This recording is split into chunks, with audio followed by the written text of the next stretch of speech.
Grand Rising. How you doing, everybody? Welcome to the live. This is Coach Renz. I like it on this one. Let's turn that one.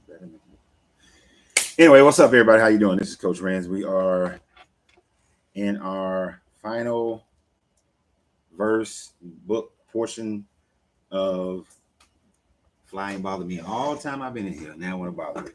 We are in our final of the Kybalion for Book Club Thursday live here at Smoking Phoenix Cigar Lounge with Coach Renz. And we will complete the Kybalion today and look forward to our next study book, which we have not voted on. People haven't made many mentionings of what exact book they would like to do, although I have decided that we will probably do the Gospel of Thomas after this one, and then move on to the Tao Te Ching, Outwitting the Devil. It's going to be a long one. I know I'm starting a lot later than I normally do, but my sister reminded me that I had to pay Mama's cell phone bill today. So, got to go pay Mama's cell phone bill. That's why we're a little bit late today, but it's going to be all right. If you find me for the first time, know that on this channel, our primary thing that we do is deconstruct religions. As we help people to get past and understand and deal with the different religious traumas that they will suffer through as they come out of religion, because it can be and is traumatic for some people as they go through this process of deconstruction and then finding their own mystical, spiritual, hermetic, whatever you want to call it, finding their way to really truly understanding themselves and their own pathway. So I don't promote anybody's religion. I don't promote any religion at all, other than self-discovery and attainment through knowledge and wisdom. That's how we get there. Knowledge, understanding, and wisdom. That's how we get to any place. We don't have to agree on everything. Actually, it'd be boring as hell if we did.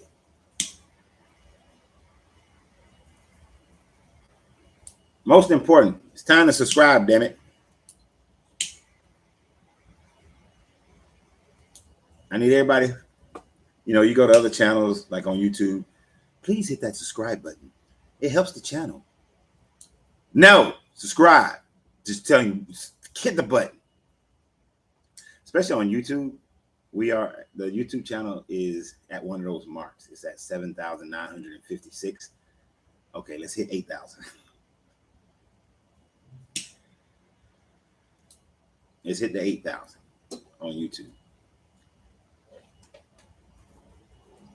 But you should be on all three of my channels anyway. If you're on TikTok, you should also be on Facebook and YouTube. If you're on YouTube, you should be on Facebook and TikTok. You're on Facebook, be on TikTok and YouTube. Be on all three. That way, you got me. You got it no matter which way we flow. Plus, if they ever change the algorithm and mess stuff up, you still got me on the other channel. So, you should be on all the channels. Now, if you don't know that, the Kybalion, if you like what we do today and you want to go and catch the other videos, the only place you can catch the other videos is on my YouTube. I mean, you can catch it on Facebook, but it's harder to find. It's harder to search through videos on. I mean, you can catch it on Facebook. It's harder to search through it on Facebook. But on the YouTube channel, go to on my YouTube channel, Why I Left Religion with Coach Renz. You can click on my playlist, and there is a playlist for Kybalion. That is where, and the only thing that will ever be in that playlist is this reading of this book. Although there are other hermetic teachings that we talk about, they shouldn't be in that playlist. But the Kybalion, if you want to go through the whole book.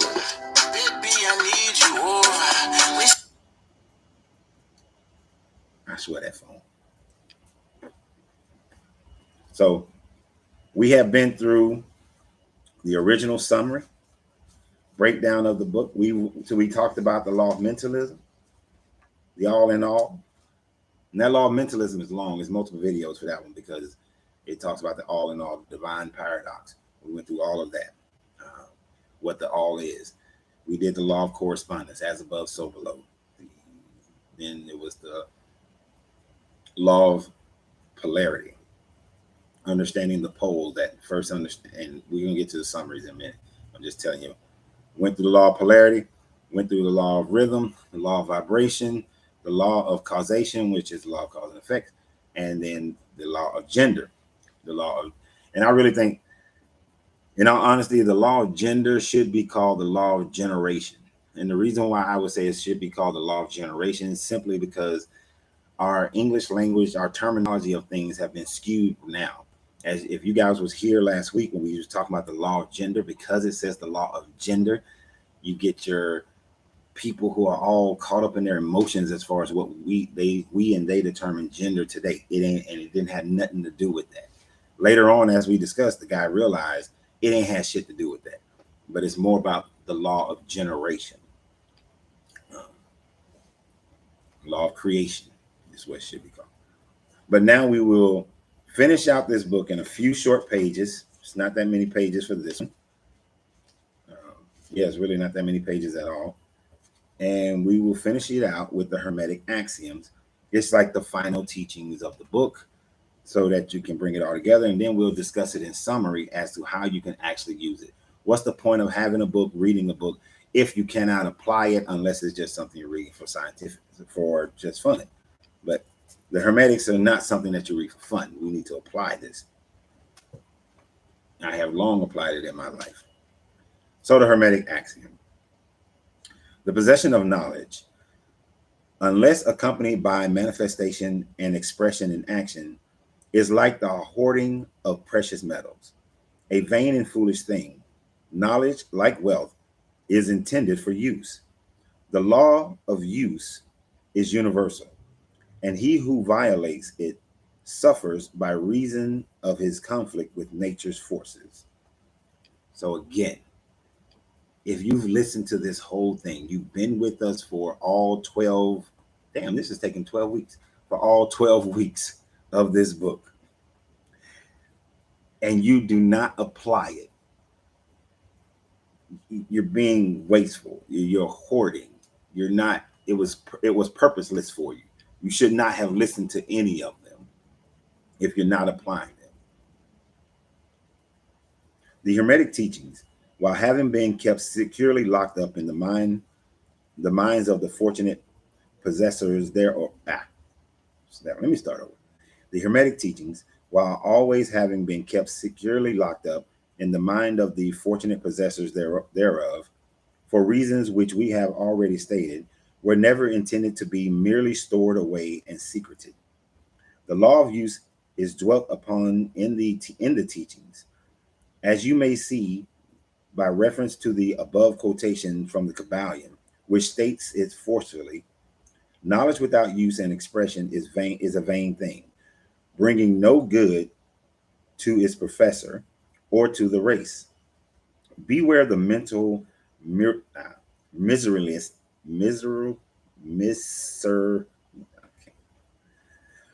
It's saying misery, but miserliness. Miserliness and expressions into action that which you have learned. Study the axiom and aphorisms, but practice them also. I have never used that word other than when I read this book. So basically, put it to use. We give below some of the more important hermetic axioms for the Kybalion, with a few comments added to each. Make these your own and practice them, for they are not really your own until you have used them. To change your mood or mental state, change your vibration. I know a lot of people are going to like this part or can understand this part. One may change his mental vibration by an effort of will in the direction of deliberately fixing the attention upon a more desirable state. Will directs the attention, and attention changes the vibration. Cultivate the art of attention by means of will, and you have resolved the secret of the mystery of moods and mental states. Now, we can always, you see people who oftentimes just walk around always in a bad mood. That's something they're perpetuating themselves. It's not something that they have to be in. Someone who sits in misery, they're choosing to sit in that misery. The moment you start you forcibly refocus your attention somewhere else, and the misery or the sadness dissipates. You can, many of us are in who have gotten into the esoteric teachings, we know that we can easily change our mood by going out in nature, walking in the backyard, going barefoot in your grass, going, for me and my lady, going and finding a source of water can instantly change our moods, no matter what they are. If they're happy, then they become happier. So, but if they're down, then they become lifted up simply by being near and hearing water. So, but it's what you pay attention to, what you will yourself to pay attention to, that's going to determine your mood. But you can do this in multiple other areas of your life, meaning that if you give more attention to what you eat, you can be a healthier person. If you give more attention to being more efficient in your work, then you can be a more prosperous person. You can save time. Just there's all kinds of different ways, in any way that you will yourself to give attention to a certain area, you can improve your life or you can jack your life up. It's all based on you. So let's continue. To destroy an undesirable rate of mental vibration, put into operation the principle of polarity and concentrate upon the opposite pole to which you desire to suppress. Sorry. Kill out the undesirable by changing its polarity. In this paragraph is going to go into exactly that. I don't want to explain it now and explain it again. This is one of the most important of the hermetic formulas, and it is. But if you don't know the pole, then you don't know how to change the vibration. You don't know where to focus your will if you don't know the pole. But this is one of the most important of the hermetic formulas. It is based on true scientific principles. We have shown you that a mental state and its opposites are merely the two poles of one thing, and that by mental transmutation, the polarity might be reversed. This principle is known to modern psychologists who apply it to the breaking up of undesirable habits by bidding their students to concentrate upon the opposite quality. If you are possessed of fear, do not waste time trying to kill out fear, but instead cultivate a quality of courage, and the fear will disappear. Some writers have expressed this idea most forcibly by using the illustration of the dark room. You do not have to shovel out or sweep out the darkness, but merely opening the shutters and letting in the light, the darkness has disappeared. To kill out negative quality, concentrate upon the positive pole of that same quality, and the vibrations will gradually change from negative to positive, until finally you will become polarized in the positive pole instead of the negative. The reverse is also true. As many have found out to their sorrow, when they have allowed themselves to vibrate too closely to the negative pole of things, by changing your polarity, you master your moods, change your mental state, remake your disposition, and build up your character. Much of the mental mastery of the advanced hermeticists is due to the application of polarity, which is one of the important aspects of mental transmutation. Remember the hermetic axiom quoted previously, which says, mind, as well as mental and elemental, may be transmuted from state to state, degree to degree, condition to condition, pole to pole, vibration to vibration. The mastery of polarization is the mastery of the fundamental principle of mental transmutation or mental alchemy. For unless one acquires the art of changing his own polarity, he will be unable to affect his environment, and understanding of this principle will enable one to change his own polarity. as well as that of others, if he will but devote the time, care, study, and practice necessary to master the art. The principle is true, but the results obtained depend upon the persistent patience and practice of the student. This is something that I dig, like when I'm coaching someone, this is something that I dig into deeply. It's understanding the polarity of the pole to which we are talking about. Once we understand the pole and what vibrational thoughts and patterns and actions move you to the south, left of it, and what moves you to the right of it, and then determining where they are, we then focus on the act. We create an action plan to move you to the side of the pole that you desire to be on. I've used this for an incredibly long time. I built my fitness company. When I was a personal trainer and I owned a gym, I built my fitness company based on that one thing. Let me find out. I see where you are. Let me find out what in your past have willed you to have your attention focused on maintaining the current state. And now what can we do to change your current state of mind to move you into the right direction? I used to always tell my clients, if you can control your body, you can control your life, because the same principle applies to every aspect of life. Every aspect of life. Where you focus your attention is where you're going to move. But you have to ensure that your attention is focused in the right place, understanding the pole and then where you want to go. You know, and there's nothing that you can't be done. There's nothing. Some things are a hell of a lot harder. Like if you said you wanted to be a billionaire by the time in the next 5 years, incredibly hard. But are you in a position? Can you touch on a pole that can move you into that direction? If not, we got to find the pole. Let's see. I know alchemy. Yep. Alchemy is a great thing. The mental transmutation of alchemy is the thing you want to know. I do.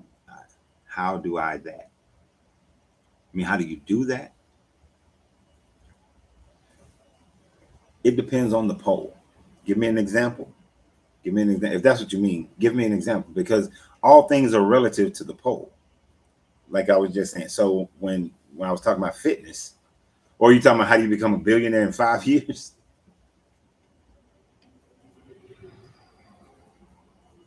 Oh, control your body. So as I said, I was a fitness trainer. I was a personal trainer, master trainer. Give all my credits. I was a master trainer, master nutritionist, all that stuff, right? Um, so I would find out what we. I have a program, a process that I would take people through that gives me an understanding. My mind knows what my body, what my mind knows what they want. My body is out.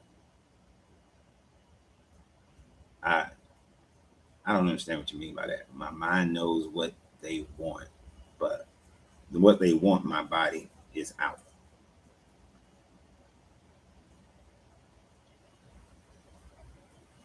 Your your body is out, but your mind knows what I want. You mean your body's out of shape?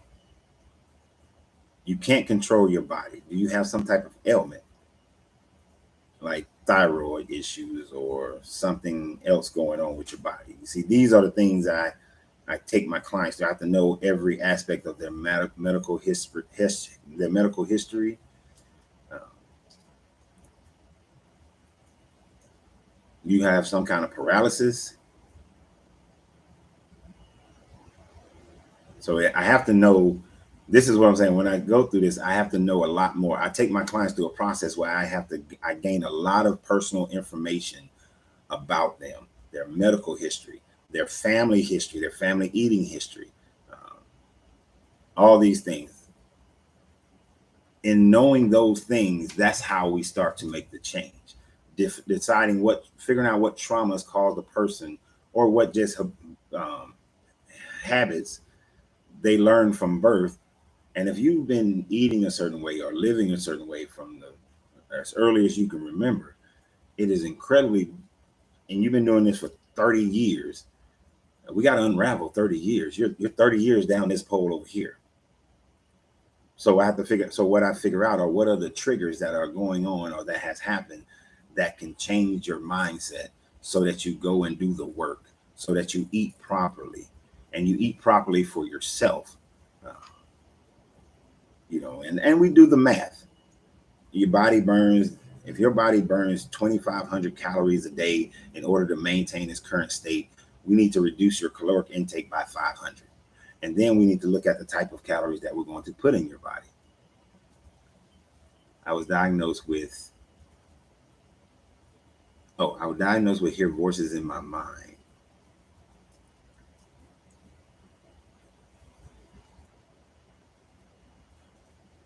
Your situation is not something that I can solve in like this. This would take a lot more in-depth understanding of what your situation is, um, what's been going on in your life. Like I said, that's why I have a coaching program at CoachRenz.com, because if you've been diagnosed with hearing voices in your mind, can't control your body, we're talking about a long-term, in-depth coaching in order to process you through to be able to do that. That's not something solvable in 15 minutes or with a quick answer.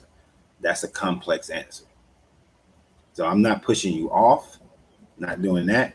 I'm just looking at what you've given me thus far, and it's not as simple as, oh, all you have to do is go and meditate, focus on a ball initially, and then allow the ball to grow and consume it. It's beyond that. It's more. It's a lot more than that. But what I would you need help. Let me tell you. To be honest with you, I think you need a coach, a good one though. You need a good coach. Right? Uh, am I a great coach? Of course I am. Of course I would promote myself, but you're definitely going to need somebody who can walk you through the process, through the steps, and not a bunch of woo-woo bullshit either. Not a bunch of. Now, I don't take anything away from using earthen objects or plants or anything like that, but you're going to need more than somebody saying, "Oh, well, put these stones above your door, draw a circle, sit in the middle of the circle, you put these emblems like some incense." You're going to need more than that. You're going to need the mystical, the scientific, and the alchemical all working together, and some other stuff too. You're going to need a few other things working together. So you may require multiple coaches who work together, but it depends on the knowledge base of any individual coach as to what type of, how much help, as to whether or not you can do it with one person or not, or maybe staged, where stage one is this person, and then you move on to stage two. You get better, then you move on to stage two with that person, because one person may not hold all the answers, mentally, emotionally, physically, um, through like I have a large knowledge base, so I can take people through a lot of steps, you know. But depending upon the difficulty of the situation, something may require somebody at a higher level. You certainly don't need drugs, not the drugs that they would give you, the psychiatrist would give you, not the ones that just put you to sleep and that sort of thing, or volumes and make you sit there and be in a kind of state. Hell no, not that. As you progress, after you've attained some steps, gotten to some points,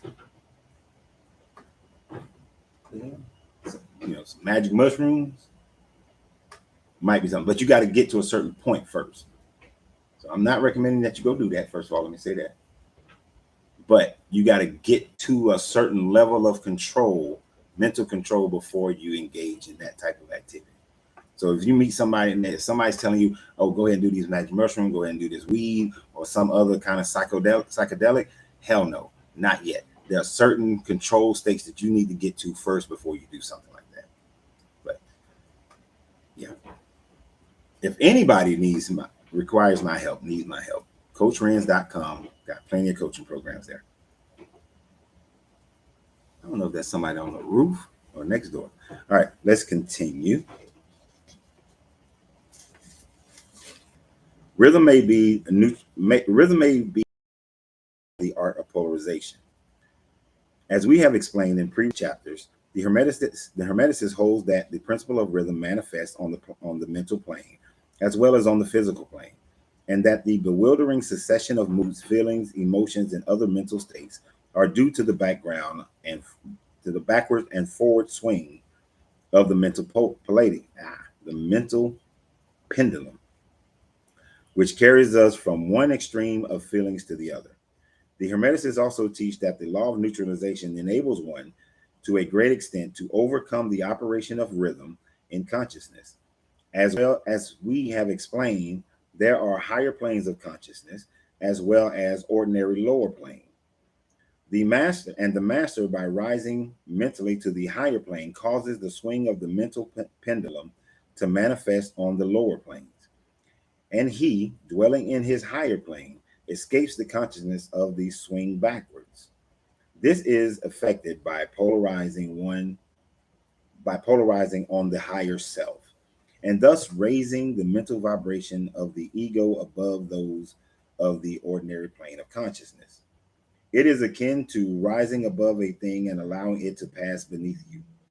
The advanced hermetist polarizes himself at the positive pole of his being, the I am pole, rather than the pole of personality, and by refusing and denying the operation of rhythm, raises himself above its plane of consciousness, and standing firm in his statement of being, he allows the pendulum to swing back on the lower plane without changing its polarity.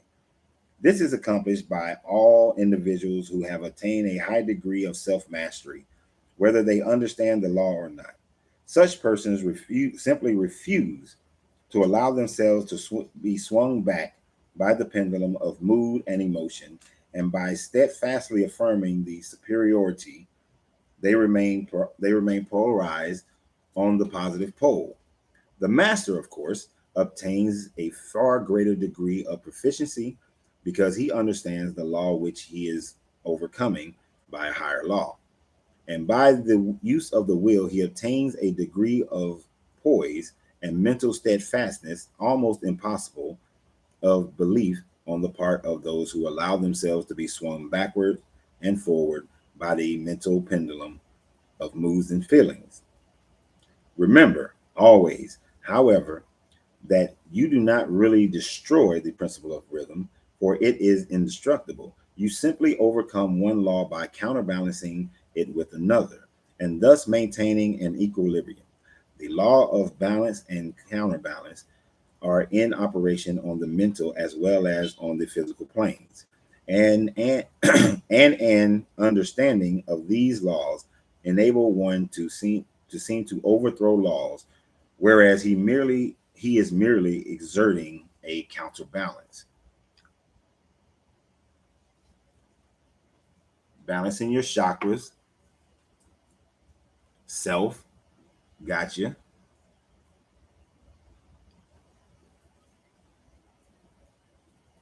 One of the things that we all should be able to agree on is that a balance and a controlling of your emotions and your ego are the things that allow for you to stand steadfast on one side of the pole.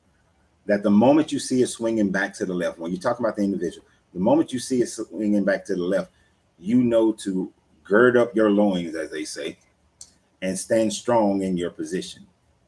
It is the person who refuses. I was poor once and I refuse to ever be poor again. They never overspend. They invest and they save, but they never overspend or overextend their budgets. It is the person who, um, like myself, I don't like the cold. I will never move up north. I'm just using simple uh, thought processes here. I would never move up north. The military made me move. Well, I chose to go to Germany, but I would never, ever, ever choose to live in a cold climate. Um, and there's no job opportunity that can make me do it. There's no financial amount of money that can make me do it. So I stand steadfast on that. That's polarizing myself into warmer clients.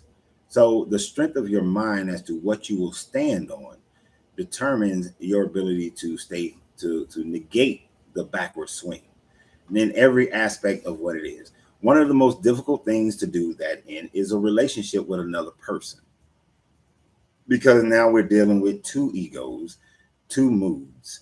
When you're dealing with another person who may not be as steadfast as you are, it makes it a lot more difficult in order to maintain that relationship. When I do coach couples and we're talking about how do we maintain, see that, most people believe and have been taught about this honeymoon phase. Oh, you first get together, you have everything's great, everything's joyous. He's dating you, you're dating him. He's, y'all sexing each other up all the time, doing sweet nothings for each other all the time. You're doing all these things because it's new and it's fresh, and you get into what's the honeymoon stage. And then there is an expectation for you to swing to the left. Most people have this expectation that it's going to get into a less exciting, less romantic, less sexualized, less everything. Or then the kids come in and distractions. Work becomes more difficult, distractions. Money becomes an issue, distractions. And then you swing to the left. The moment you see all those things, kids, jobs, none of those things should have an impact on the bond that a person has with another person. Your bond should not be based on those things in the first place. If they are, you shouldn't be together. If your bond is based on money, you shouldn't be together. If your bond is based on what she look like, she might be of good stock, or he might look like he's of good stock and we want to have some good kid, y'all shouldn't be together. Right? If it's not based on, I want to share my rest of my life with you because of who you are as a person, how you treat me, how and I'm out trying to outduel you.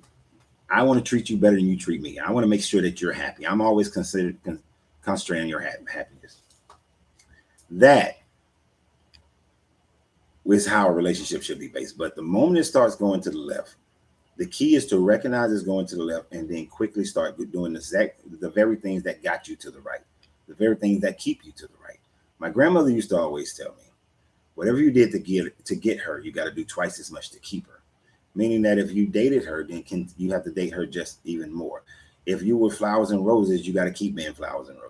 Flowers and roses are the same damn thing. Flowers and candy.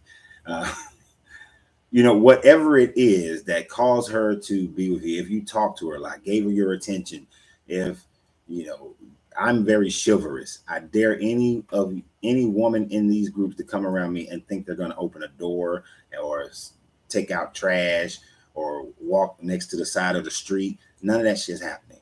I'm very chivalrous when it comes to a lot of those things.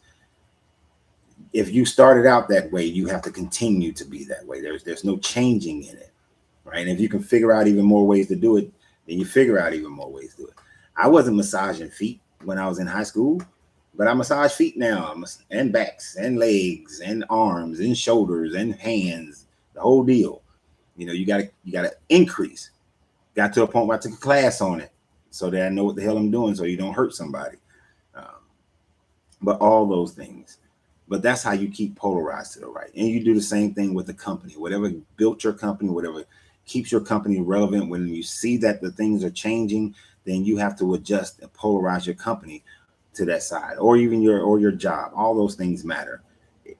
You have to be the vibrational force of will, of balance between your emotional and your ego to stay to the right of the pole. Otherwise, you will most certainly swing to the left. Let's see what commentary I missed. I totally agree. Strength of mentalism, spiritual. What I see lately within the woken and spiritual community are women who proclaim they have attained enlightenment spiritually, mentally, yet it is not displayed outwardly pertaining to their health. You are absolutely right about that one. I see that across the board. And for the ones that it shows outwardly, it is not the same for them inwardly. So much confusion and distortion. And sometimes it's just not meant pertaining to their relationship.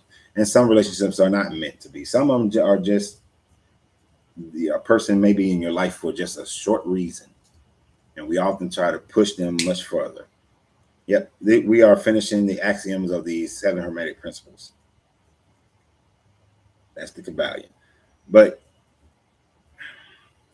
some people become woke in one particular area and and I actually hate that term woke now.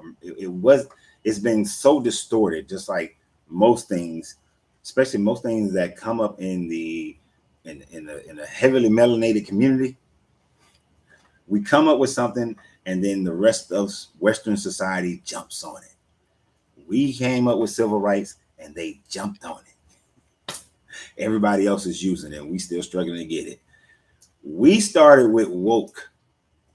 We started not Erica Badu.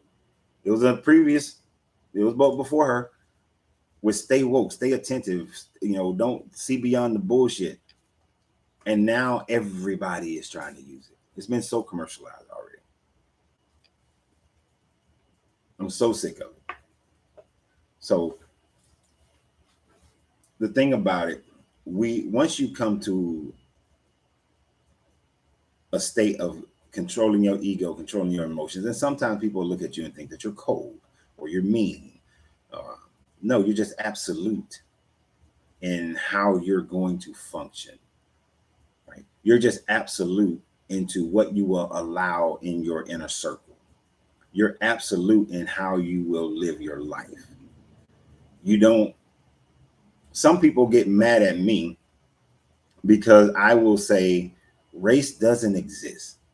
It doesn't. There's no such thing as race. It's a man-made creation. But they get mad at me because they want me to say that, Caucasians are not real people, that they are sub people or they're aliens. They want to say that the white Jewish people are aliens, that black people are heavily melanated people are more superior. This is just a meat suit. This is just a meat suit, okay? This is not me. That body is not you, right? This is a temporary meat suit that you're existing in.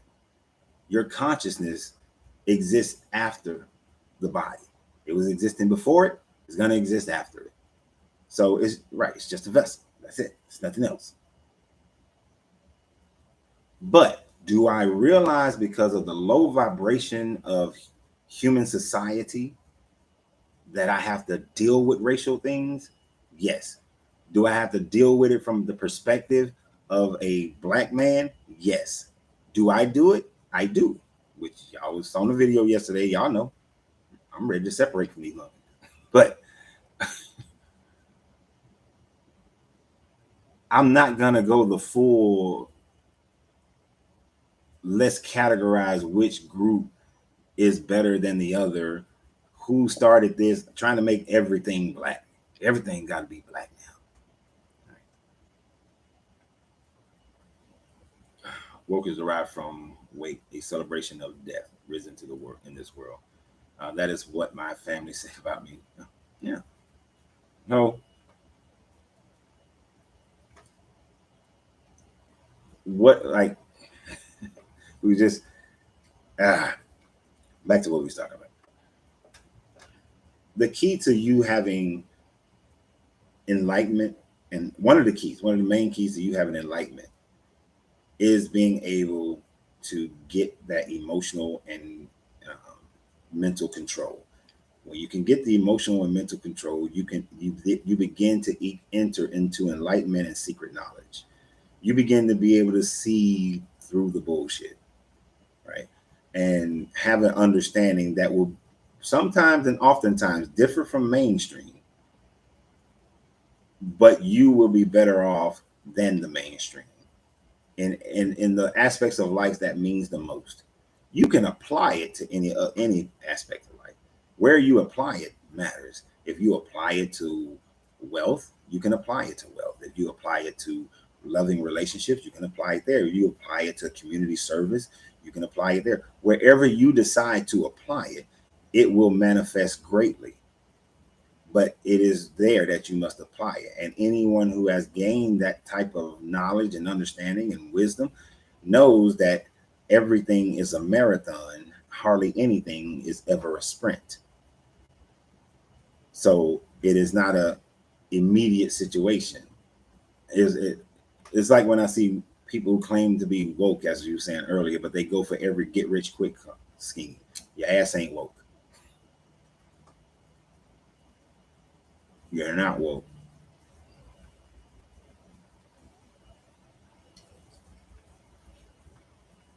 So let's continue. Where are we? We are over here. So we got 29 minutes to finish the reading part. And then, of course, we're open discussion. Oh, we got plenty. We'll finish it. Open discussion until too many people come to the lounge or somebody comes to the lounge. Nothing escapes. One of my favorite laws, because this law gets shit done. So definitely understand this one. Nothing escapes the principle of cause and effect, but there are many planes of causation. And this is how this one is. Cause and effect works on multiple planes, and which would also include polarity and vibration. Okay, let me not get ahead of myself. Nothing escapes the principle of cause and effect, but there are many planes of causation, and one may use the law of the higher to overcome the laws of the lower. By an understanding of this practice of polarization, the hermeticists rise to a higher plane of causation, and thus counterbalance the law of the lower planes of causation. By rising above the plane of ordinary causes, they become themselves in degree causes instead of being merely caused.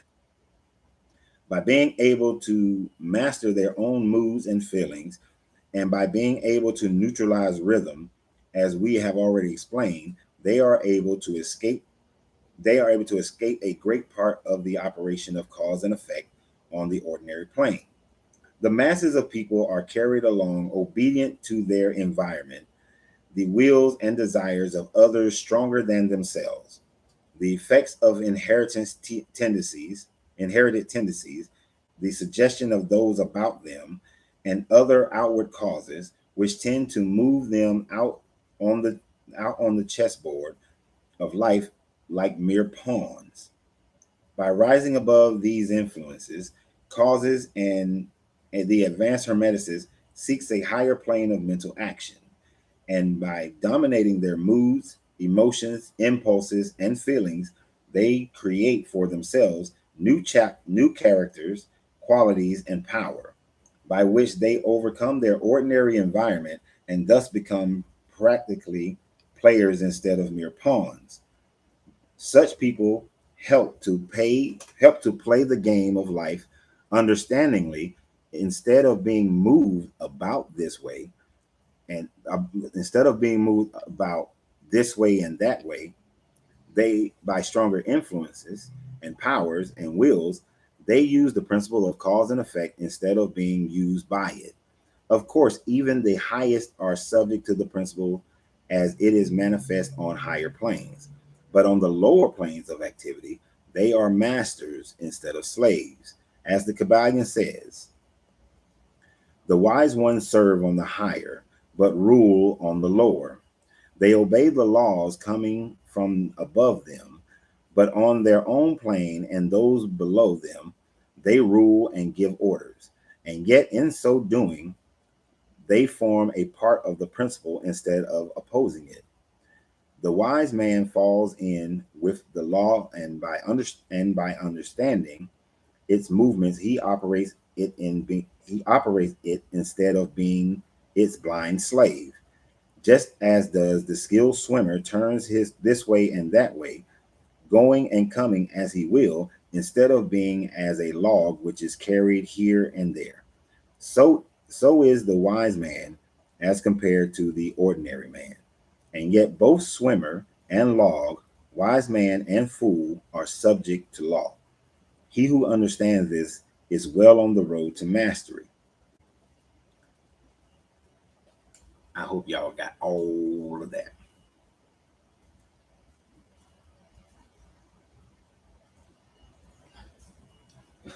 Life should not be a game. Reality is serious. Life is serious. This shall change. Life shouldn't be a game, but it is. It is a game. Uh, there are people who are functioning at higher planes, higher, whose wills are so strong that they change the way we live our lives. And most people, they go whichever way that flow goes. Now I know when we talk about when we get to doing the book, the Tao Te Ching, there's going to be a lot about getting into the flow of the way, and the flow of energy, the flow of life. That's a different flow than the flow of the pawns. The pawns are the ones that set back and say, this is what life has given me. This is how we're supposed to function, and I'm just going to continue to function this way. These are the rules of government, and I'm just going to follow these governmental rules. These are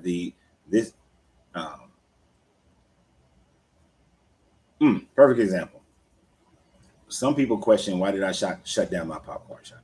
One of the reasons why I shut it down, there's a couple of reasons, but one of the main reasons why I shut it down is because Jeff Bezos is operating at a higher financial plane than I am operating at. He can change a community more so than I can. He decided he's going to put a fulfillment center, and I know it wasn't his personal decision, but I'm just using it. He decided he was going to put a fulfillment center 2 miles away from my gourmet popcorn shop. And it was built during COVID. It was being constructed during COVID. Prior to COVID, the most I could pay an employee was $12 an hour. Well, during COVID, prior, during, and after, was $12 an hour, especially for the level of work that they were doing. Well, that same type level of work has been done at this fulfillment center. Doesn't take a college degree, doesn't even take a high school diploma to do the work. Well, he decided he's going to pay people $20 an hour. He changed the culture over here in this area for at least 10, 15 miles. Every small business, restaurant, mom and pop shop that could max out their employees at $12 an hour are now facing an employment shortage. Can't find any employees. Why? Because 5,000 of them moved over there to Amazon, because Amazon's paying $20 an hour. The ones who wanted to stay were like, if you can pay me at least 17, I'll stay. If you can pay me 18, I'll stay. Can't afford that. With the number of people it takes to run the shop, the profit margin is just not there. The amount of income is not there. So that was one of the reasons why it had to be shut down. Jeff Bezos' will is stronger than mine as far as being able to pay employees an equal amount. That's him functioning on an economic plane higher than the plane that I function at. It reduced me from being able to get the 20-year-old, 21, 22-year-old who are more mature and having to employ the 10th graders and 11th graders, knowing that I'm only going to have them for short periods of time, having to deal with their school schedules, all these sorts of things. So it changed. Money, I don't know. You say money is not equal to will, but yet you can change a lot of people's will with money. You can change a lot of people's will with money. A lot of people who did not want to be in IT got into IT because of the money. Their will was changed as far as the type of work they wanted to do because of money. When I was coming up in high school in 86, in 84, 86, it was very well known. There was a shortage of architects. And these architects and the few architects that were there were getting paid great amounts of money. A lot of people went into that field, started going to college for architecture. By the time 1990 comes around, There are hardly any architectural jobs available, and they're all starting out with much lower pay. The prospect of money will change the will of people.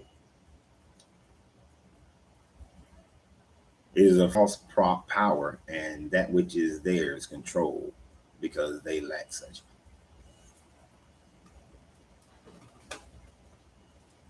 Money is like a resource, how resources are. Money and resources are the same. We just use money as a way to transfer resources.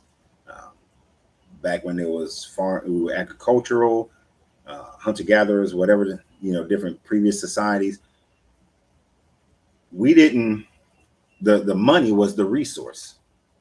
I have 100 head of cow, and I have, 1,000 acres of land. I have a greater resource than the guy who has 3 cows and is sitting on an acre of land.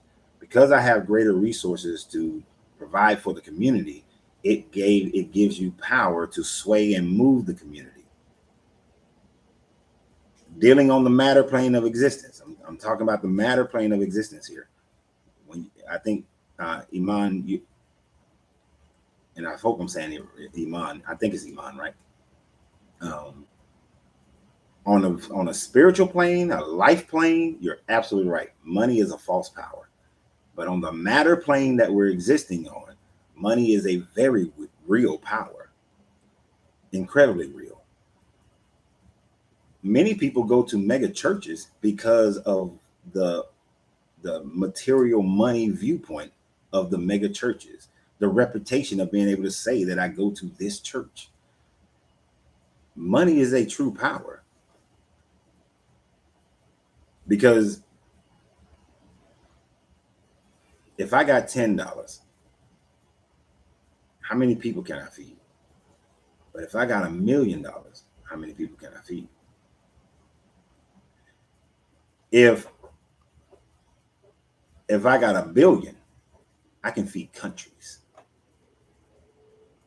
So money is a form of power. Money can move the will of people.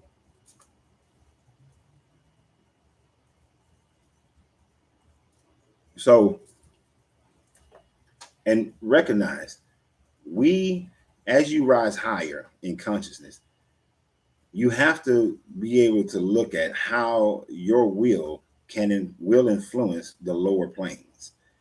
If you, and just because some people have this power and they have a consciousness in a certain area that has attained them this type of power, doesn't necessarily mean they're a good person. Even a person who has um, you got these pastors, and you got some of these so spiritually woke people. You still have those who have obtained a knowledge base, but their morality hasn't risen with them. Their morality hasn't risen. Knowledge can rise without morality rising. So you can have rich people who have high morality and are doing things to benefit the people. And you can have rich people who screw everybody over. You can have, just like you got pastors who are actually good people, high moral people, and are doing a lot for people. But you got those who are up there and they are screwing over the people, right?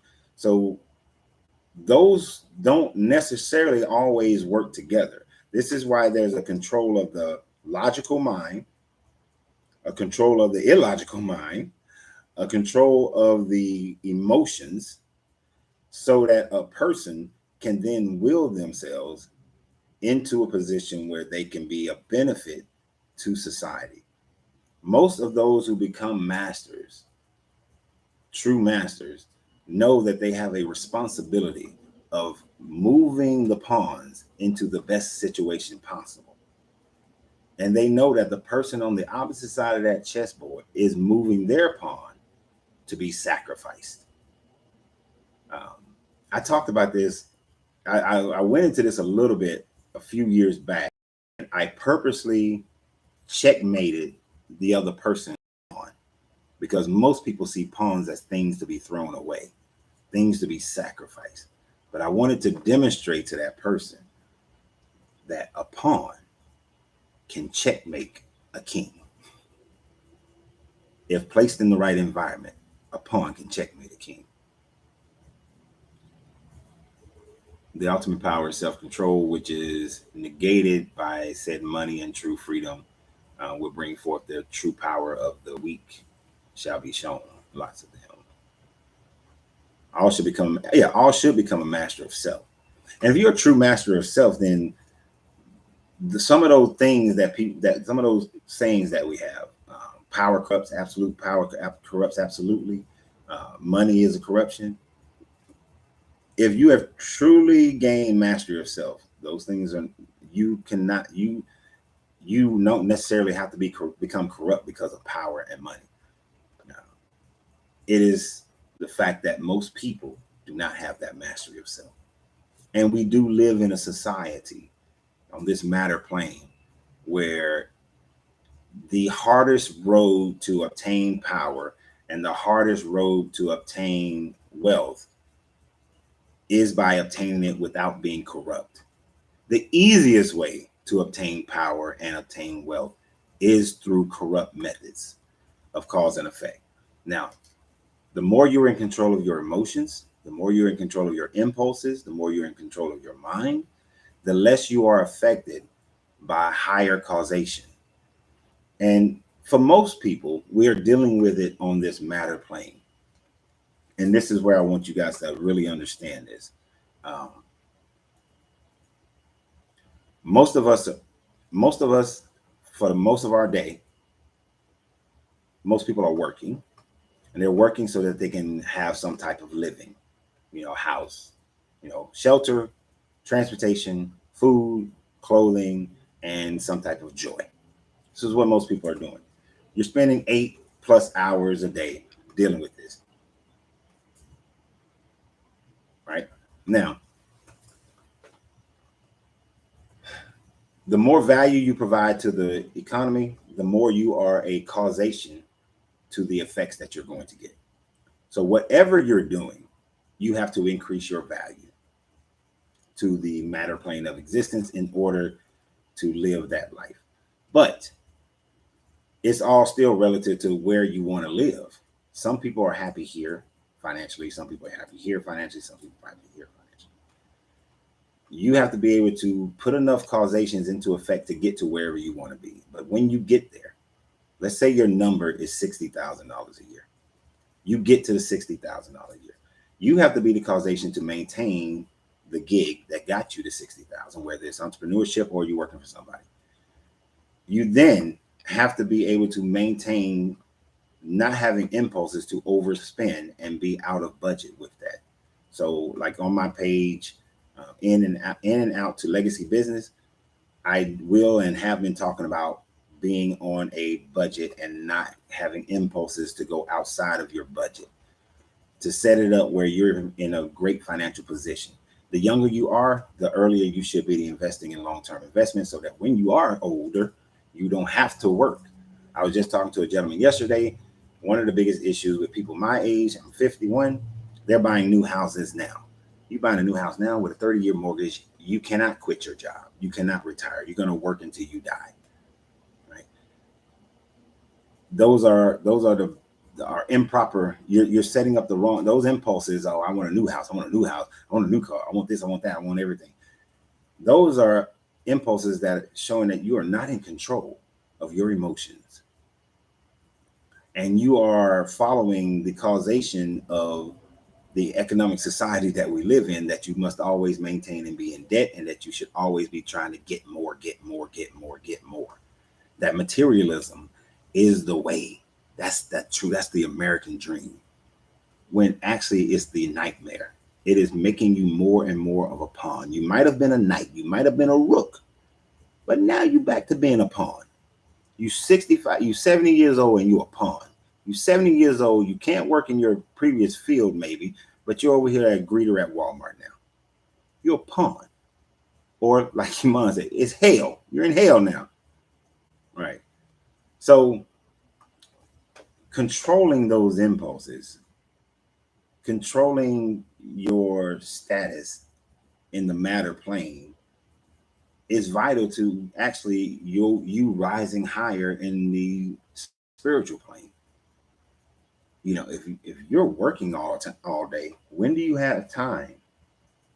Because you want to work and then you want to unwind and you want to try to have a little fun. Then you go to sleep and so you can repeat.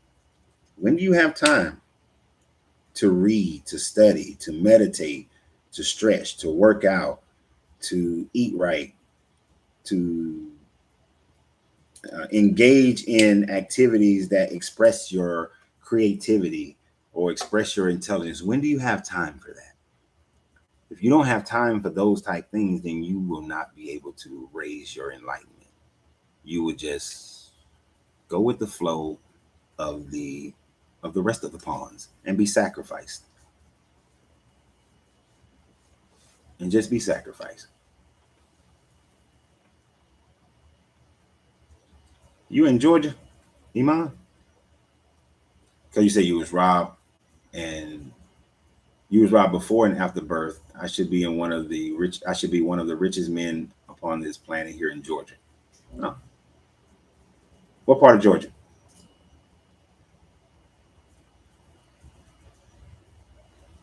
I'm in Stone Mountain. All right, let's continue. Even though we got 8 minutes to at least get the reading part done, and this is the last of the axioms. Okay, you're in Macon, 45, 50 minutes away. You ever come to Atlanta? Come on, stop by. Stop by Stone Mountain. All right, so let's finish this last part of the reading, and then we'll be finished with this book. In conclusion, let us again call your attention to the hermetic axiom. The true hermetic transmutation is a mental art. And that's what everybody got. We got to understand. All of this starts with the mind. All of it starts with the mind. That's why the law of mentalism took us like what 2-3 videos. It all starts with the mind. In the above axiom, the hermeticists teach that the great work of influencing one's environment is accomplished by mental power. The universe being wholly mental, it follows that it may be ruled out by mentality. And in this truth is to be found an explanation of all the phenomena and manifestations of the various mental powers which are attracting so much attention and study in these earlier years of the 20th century. Back of and under the teachings of the various cults and schools remains ever constant the principle of mental substance, the constant of the mental substance of the universe. If the universe be mental in its substantial nature, then it follows that mental transmutation must change the conditions and phenomena of this universe. If the universe is mental, then mind must be the highest power affecting its phenomenon.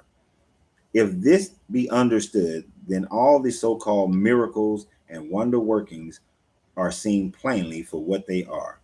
All is mind. Right? The all is mind. The universe is mental. And that's it for this book. Basically, so when we went through the all, when we talked about the all, when we talked about the substantial reality of the universe, and that the substantial reality of the universe exists in the mind of the all. Therefore, if all things are mind, then all things are mental. If all things are mental, then the way that we can manifest or change or create anything, there's no such thing as miracles and all that stuff. It is just mental transmutation. Understanding the frequency, the energy, the vibration of the universe, of anything, any given thing changes, you can then change your mental universe. Right? Understand we all initially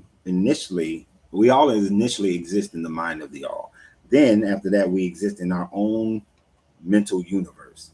We collide or share our mental universe with others that are around us. That truck just drove down the street. I share absolutely nothing with that man's mental universe except for the fact of seeing the same stuff in our environment, but I'm seeing it from a different perspective than he's seeing it. In a few minutes, he will drive past the horizon and we will not share the same mental universe anymore. But The people who come into this lounge, we share a different mental universe. As far as me and my lady, a different mental universe. Me and my brother, a different mental universe, all shared. But we are still within our own mental universe. You can have absolute control in your own mental universe when you recognize that everything that is in your universe is a mental substantiality that you create, you manifest. You can have that by force of will and mental transmutation. It takes will to do mental transmutation.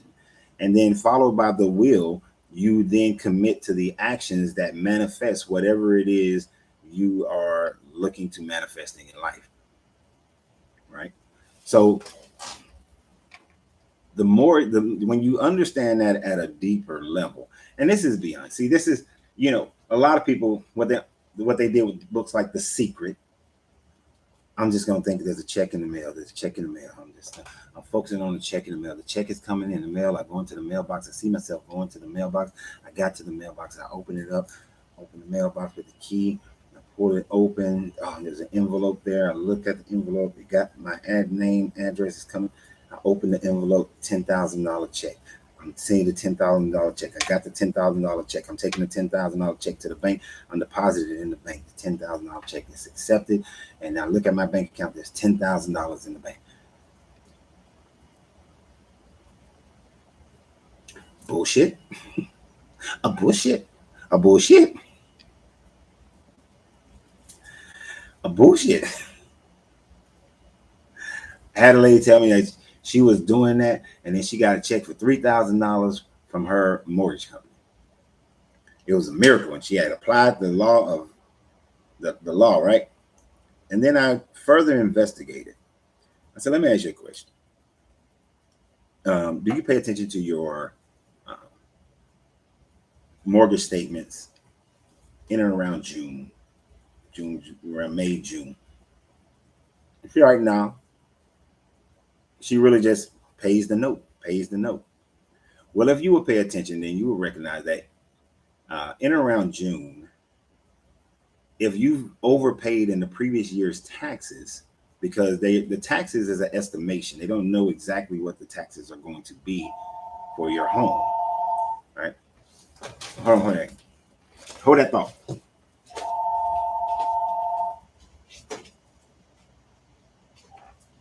Smoking being cigar now. Nope. Trying to sell me something. All right. So I told her, so basically I showed her where she had been paying attention in around June. She would have recognized that previous year she had overpaid. They had taken more money. The taxes didn't come out exactly what the company thought. They had overpaid, and she would have known this money was coming. And the mortgage company has a fiduciary responsibility to send her back the money if they overpay in taxes, right? So it had nothing to do with you sitting there, I'm gonna get the check. I prayed for the check. I prayed for a check. And it came right on time. So that might, your mental, I'm not saying that there is nothing yet your mind, that you don't have to see a thing first before you create a thing or before a thing manifests. You do have to see it first. The Wright brothers were unlikely to be the first ones to have manned flight, right? There are other people who had more money and had smarter people, but they had more of a vision for it. And then they put their feet to the fire and did the work. They studied. There's an airplane in the background that made me think about it. They did the study. They did what was necessary to understand flight and air and that sort of thing. And they achieved it before. Oh man, I wish I could remember the other guy's name who the government was in support of. He has a military Air Force base named after him. But it is when you put in the effort, the energy behind it, the actions behind it, that is what manifests what's going on. That is what will manifest what you are desiring. That is what will bring into your reality what you desire. If you're saying, if you're a person and you're saying, I want a husband, I want a wife, but all you do is stay in the house, you work from home, you postmate everything to your house, you Amazon everything to your house, you hardly ever leave the house. Well, unless you fall in love with the UPS person or the Postmate person or the Amazon delivery person, you ain't gonna meet you. It's not gonna happen. It's not gonna happen. You can't stay in the house all day and expect that you're gonna meet somebody. You're gonna have a friend. It's not gonna happen. Uh, if you now, if you want to be, let's say you're 21 years old and you want to be a millionaire, okay, but you don't want to start your own company, you can become a millionaire. There are various different ways you can do it. You have to then say, okay, I want to be a millionaire. That's your mental transmutation. I grew up poor. I want to be a millionaire. All right. What industries can allow you to become a millionaire without you actually owning the company? You evaluate all those. At what level do you become that? You evaluate all those. Let's say none of those are the ones you want to do, but you find something that, and it can make you, I don't know, like, oh, perfect example is my son right now. My son went to the Air Force. He's working on the big, he's working on the C5, C-135 jet engines. Those engines are the same ones that are used for all your big passenger planes. After 4 years in the military, he can get out. He's going to walk in the door right around 80 to 120, somewhere around there, depending on where he goes. Now, what I showed him is that if he starts now at 22 years old to take $1,000 a month and put that into a certain investment, basically an S&P, put that into an S&P fund, that if he does that from 22 until, I think we measured it out till 60, then he will, then that account, if it continues, it has been averaging 8% per annual. If it continues to average 8% per annual, he will have $6 million by the time he's 60. Never would he have been in a position where he owns a company or he's making $1 million in 1 year. But over time, the goal is still accomplished by putting forth an action of discipline, which is the one thing that most people lack, which is why most people can never be financially secure, because they lack the discipline to do so. This is why most people cannot be emotionally secure in a relationship, because you lack the discipline to do so. If she likes for you to rub her damn feet 3-4 times a week, rub her damn feet 3-4 times a week. If he likes to be sexed up 3-4 times a week, 5-6 times a week, sex him up 5-6 times a week. If she likes to go on vacation 3 times or 4 times a year, set your finances so you can go on vacation for 3-4 times a year. Exactly, Iman. Nothing happens. It does not happen by coincidence. It happens by planning. It happens by force of will. It happens by discipline. In order to become enlightened, it's a discipline. Oh, I want to become enlightened. How many books have you read in the last 6 months? How many seminars have you listened to in the last 6 months? How many coaches have you worked with in the last 6 months? How often do you meditate and focus on uh, deeper understandings of of nature, of actions, of the hermetic principles, of chakras, of all these? I mean, how many hours do you spend during that a week? How much control do you have of your emotions? Do you work on those? If you ain't doing the work, you will not become enlightened. A gentleman on Facebook asked me, he want to know, sent me a message. I want to know everything about enlightenment. I said, I have a coaching program. This is the cost of that coaching program. Right? It's $1,000. You want to know everything I know about it? It's $1,000. Uh, uh, how badly do you want to be enlightened? How badly do you want to be enlightened? And of course, somebody's going to hear this video and hear this part and be like, see, that's the problem right there. That's the problem right there. You should be enlightening people for free. you're talking about 30 years of study, 30 years of practice. And one thing you should recognize is that on the matter plane of existence, there is absolutely nothing for free. Everything has a cost. And it's not, the $1,000 is the least of your cost. That's the least. The other cost is going to be your dedication to the process. And Iman says he'll do it freely. That's great. That's great. I used to be that way until I realized how much time it took away from me to be able to have a decent lifestyle. Because the more popular you become, Iman, the more people you'll have coming at you. You can't teach everybody and still maintain a company or a job. You can't. I tried it. It doesn't work. I know many other people tried it. It doesn't work. At some point, unless you only want to deal with, over my lifetime, I've taught 100 people, but you may figure it out how to do it. But time is valuable. Knowledge is valuable.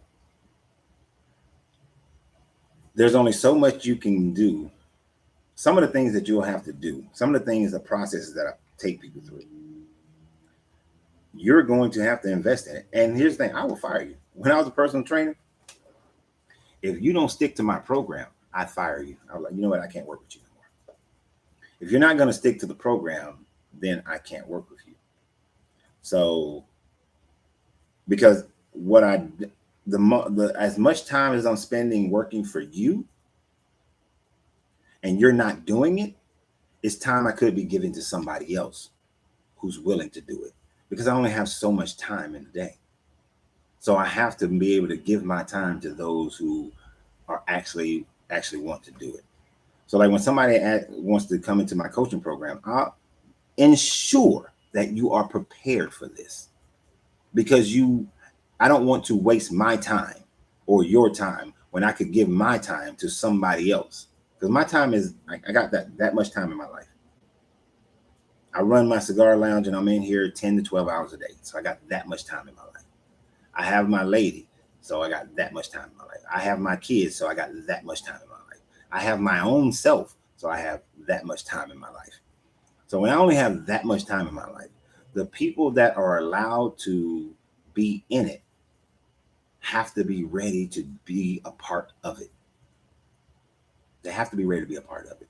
If you are desiring to be enlightened, to grow in your enlightenment, to truly understand the Kybalion, you have to have yourself in a mental state where you are ready to do what is necessary.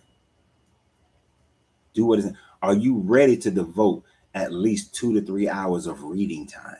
Are you ready to devote at least 30 minutes of meditation? Are you ready to devote at least 30, 40 minutes in nature, damn near every day? Are you ready to understand and change the way you move your finances? Because financial health, it's hard to be enlightened when you're stressed over finances. So you got to get your finances right. Are you ready to change how you do your finances, possibly change how you do your finances? Because some people are good to go there when I meet them. But are you ready to possibly change them so that you can get the most out of it, so that you can have more time for enlightenment? It ain't about amassing wealth.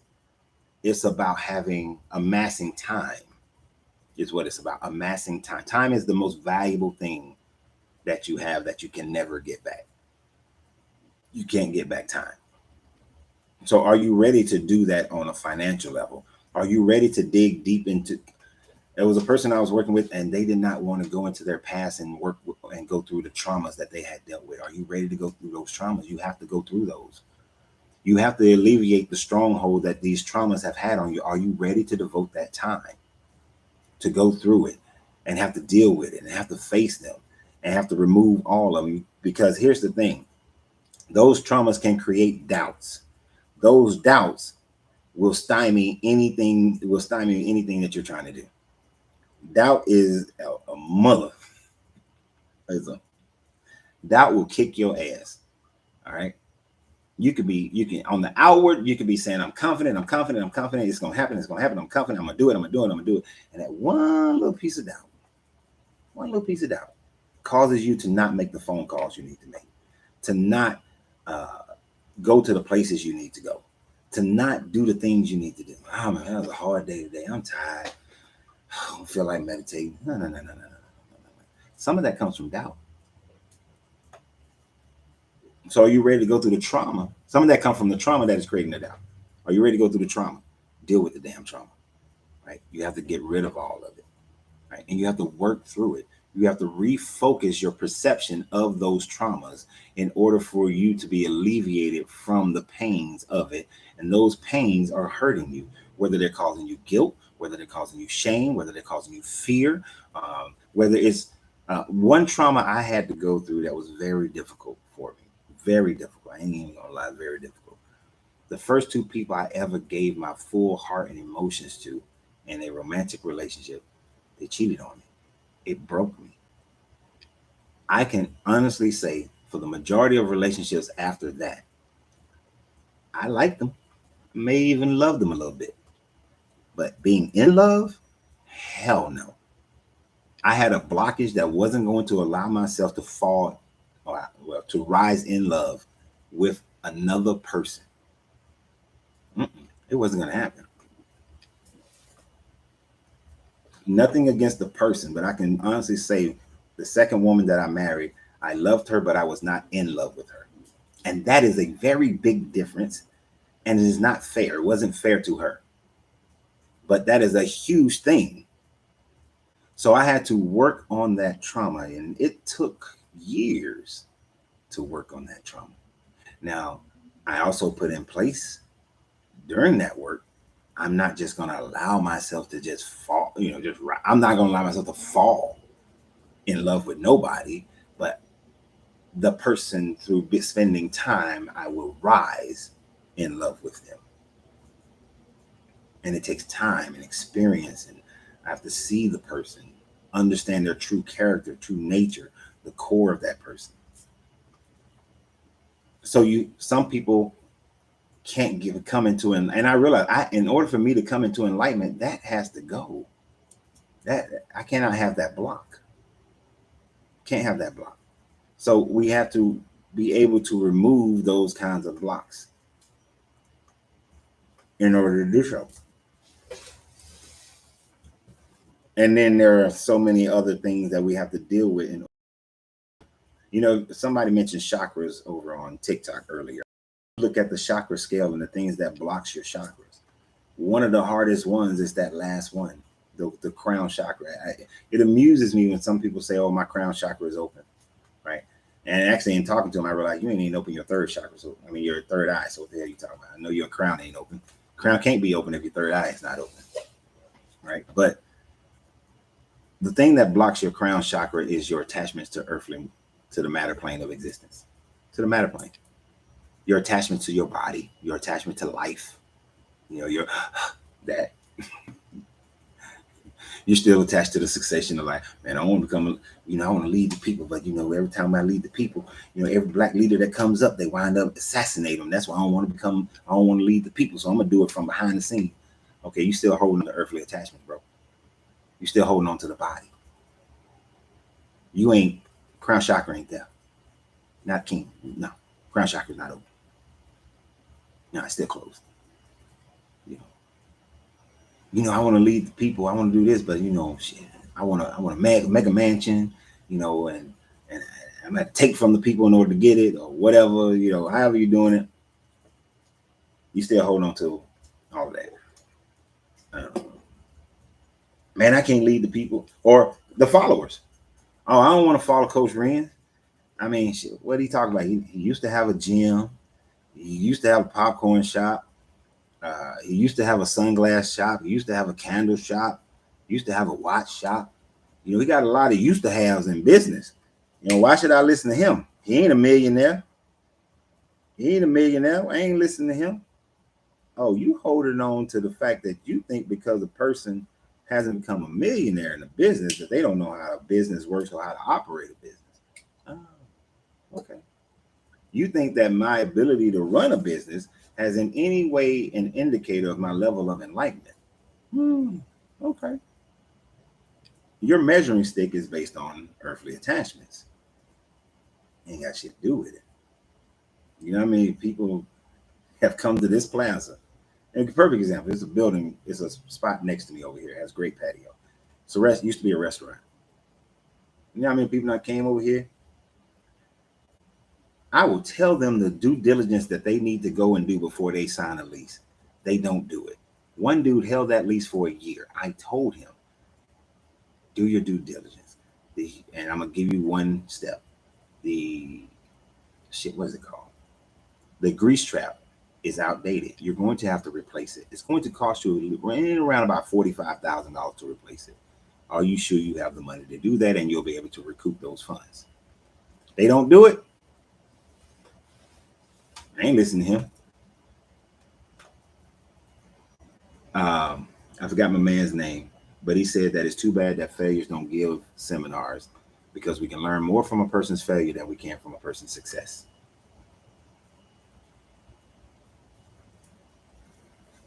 Okay.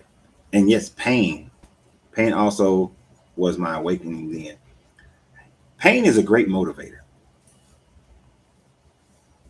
You want a person to look at the pole and truly see what the pole is? Hit them in their pain point. Do you believe that psychedelics actually help you get in tune with some of these things? If you are prepared to utilize them properly, then I would say yes. Right?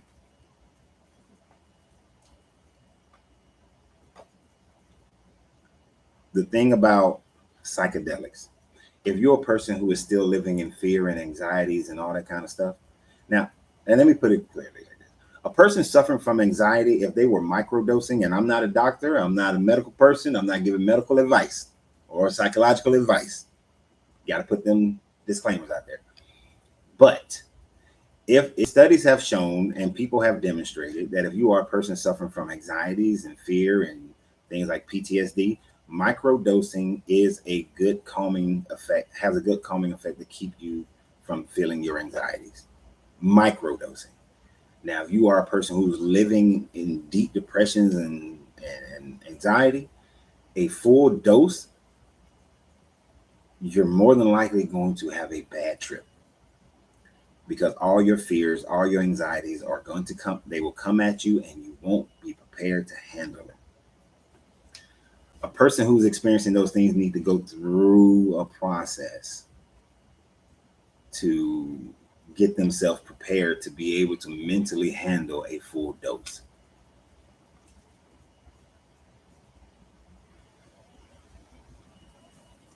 Now, there are some people who can go on, who can delve deep in their mind, and they don't need those.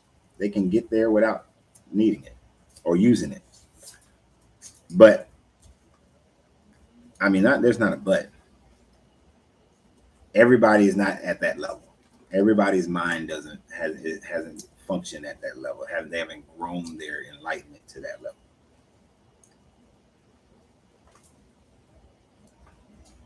But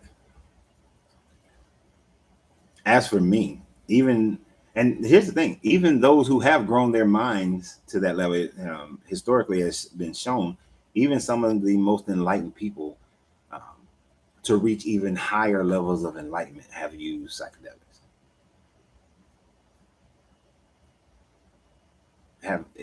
Have I had such experience? I have. Yeah. And when I first started, I started microdosing first. I wanted to see what the microdosing, what the effects for microdosing. And then after microdosing, because I'll tell you, one of the things that I dealt with was PTSD from the Marine Corps. So, and I don't like the pills that they try to give you for PTSD. They make you slow. Microdosing actually increased my focus. Like I was able to focus more. I was able to retain. I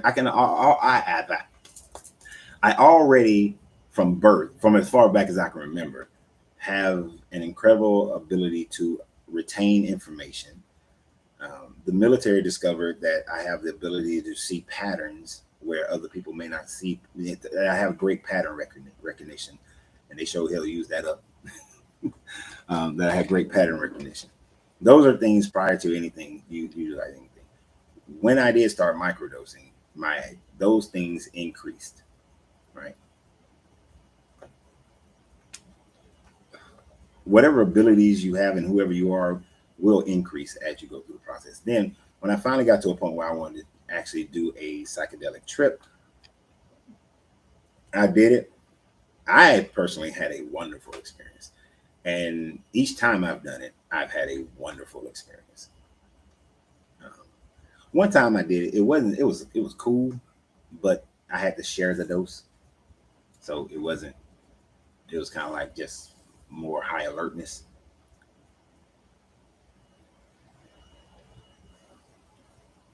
With the battle of the flesh, you may obtain all. Like, oh, that move. The more reasons why you should walk with me. You are needed. It's a conversation to be had. With dosing, for some reason, it made me notice how beautiful things in life were that I was ignoring. Change a lot of my outlooks, and it can. DMT, mushrooms, and of course, different strands of mushroom have different effects. But I will tell you that the first time I did a full dose, the color spectrum was freaking amazing. uh, yeah, yeah. Before the trip, those things were there, but but the way our minds are, most people aren't going to be able to see them. But the color spectrum was like, wow. And actually, at one point, because somebody decided they was going to put some nature channel on, some nature scenes was on the. We don't have a TV. We use a projector. Uh, it became over. It was the brightness was too much.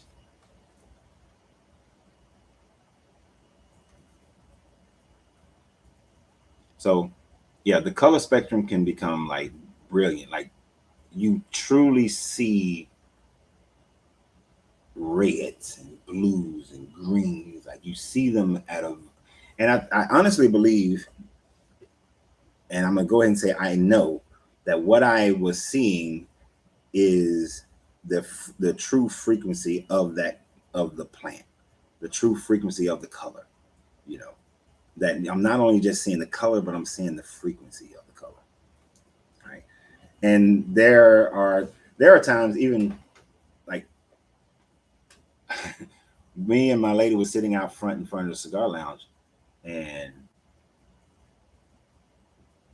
this is without anything, just because it's kind of like that movie.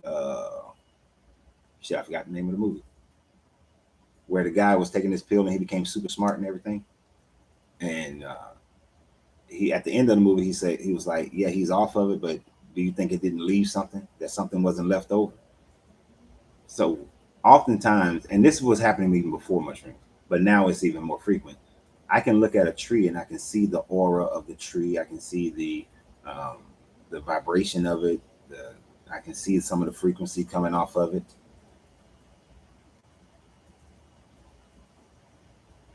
Limitless, yes, thank you. See, I might have to watch that movie again today. I love that movie personally. Limitless and Lucy. Lucy is just not done as well, but the concepts of it, even though I don't, we use 100% of our brain. That part was bullshit. Uh, just not all the time. Frequency. So, you've seen like the heartbeat in that little pattern, ups and down. One plus one, zero, negative one is a frequency. Ones and zeros, you know, pluses and minuses. All things vibrate and all things have a frequency. When they vibrate, they emit off a frequency. That frequency, uh, whether it's when you speed up that frequency, it increases life. When you slow that frequency down, it decreases life. So the speed of the frequency is the higher value of life, of vibrancy or excitement or whatever it is, brightness, depending upon what we're talking about exactly. So frequency is like the lifeblood of it. When I talk about it in a spiritual sense, it's like I'll say that the soul is the being of your consciousness, whereas your spirit is the frequency of your soul. So it's the rate of vibration of your soul. But yes, it's limitless. He said that at the end of Limitless when he was dealing with Robert De Niro, and he was telling him, "Don't you think there's something left over?" And then he did the thing with the, your heart's beating, you're gonna die, you're gonna die in 6 months, and that truck gonna hit that van, gonna hit that car, and all this kind of stuff. Right. That's what comes to enlightenment. The reason why I have people sit in nature is not, but the first reason is for pure observation. Pure observation. Observe nature, and then observe people, because you in order to become enlightened, you have to have a consciousness of the energetic flow of the community, of the society, understanding how the movement of the herd is vital to you becoming enlightened, so you can see aspects that you need to look the opposite way.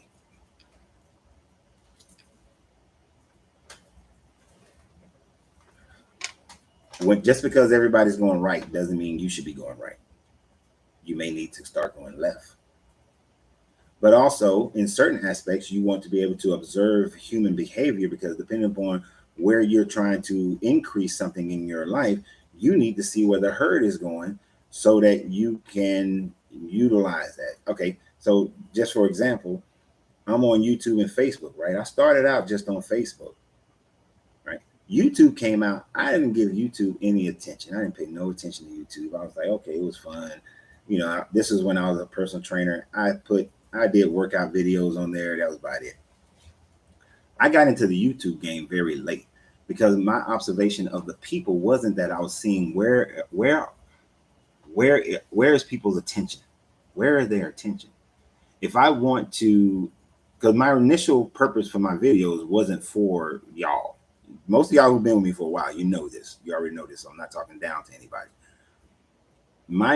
This was a kind of a, what do you call them thing? A time capsule of my knowledge, so that my children can have it if something were to happen to me.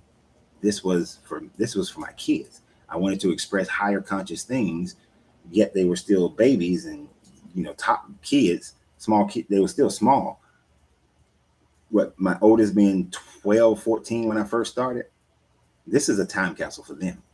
Once I decided that I want to be a part of other people and help other people, I have to watch the herd to see where people's attention is. Okay, their attention moved to YouTube. Their attention now is on TikTok, which is why I'm on TikTok. So you observe human nature for both purposes.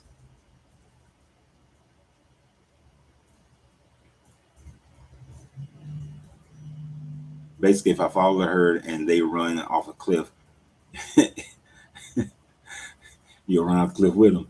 If you are paying attention to the herd, you can choose if you go off the cliff or take a turn, pretty much, basically. Right. Exactly. Become the shepherd. Or if you're not the shepherd, if you're not the shepherd and you're just working on it for yourself, be a goat. Be a goat.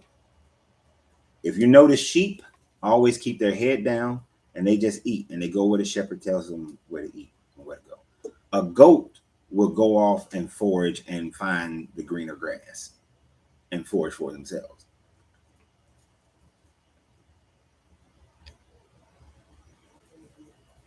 How you doing, Donald? What's up, bro? What did Marcus say? Yeah, the ability to recognize patterns is a unique form of intelligence. Yeah. And I'm gonna say that the military used it for good and bad. My military work, some of it was beneficial. Some of it I can look at and I can say, okay, that was for the betterment of the world or for the country. Others, I was like, that was kind of jacked up.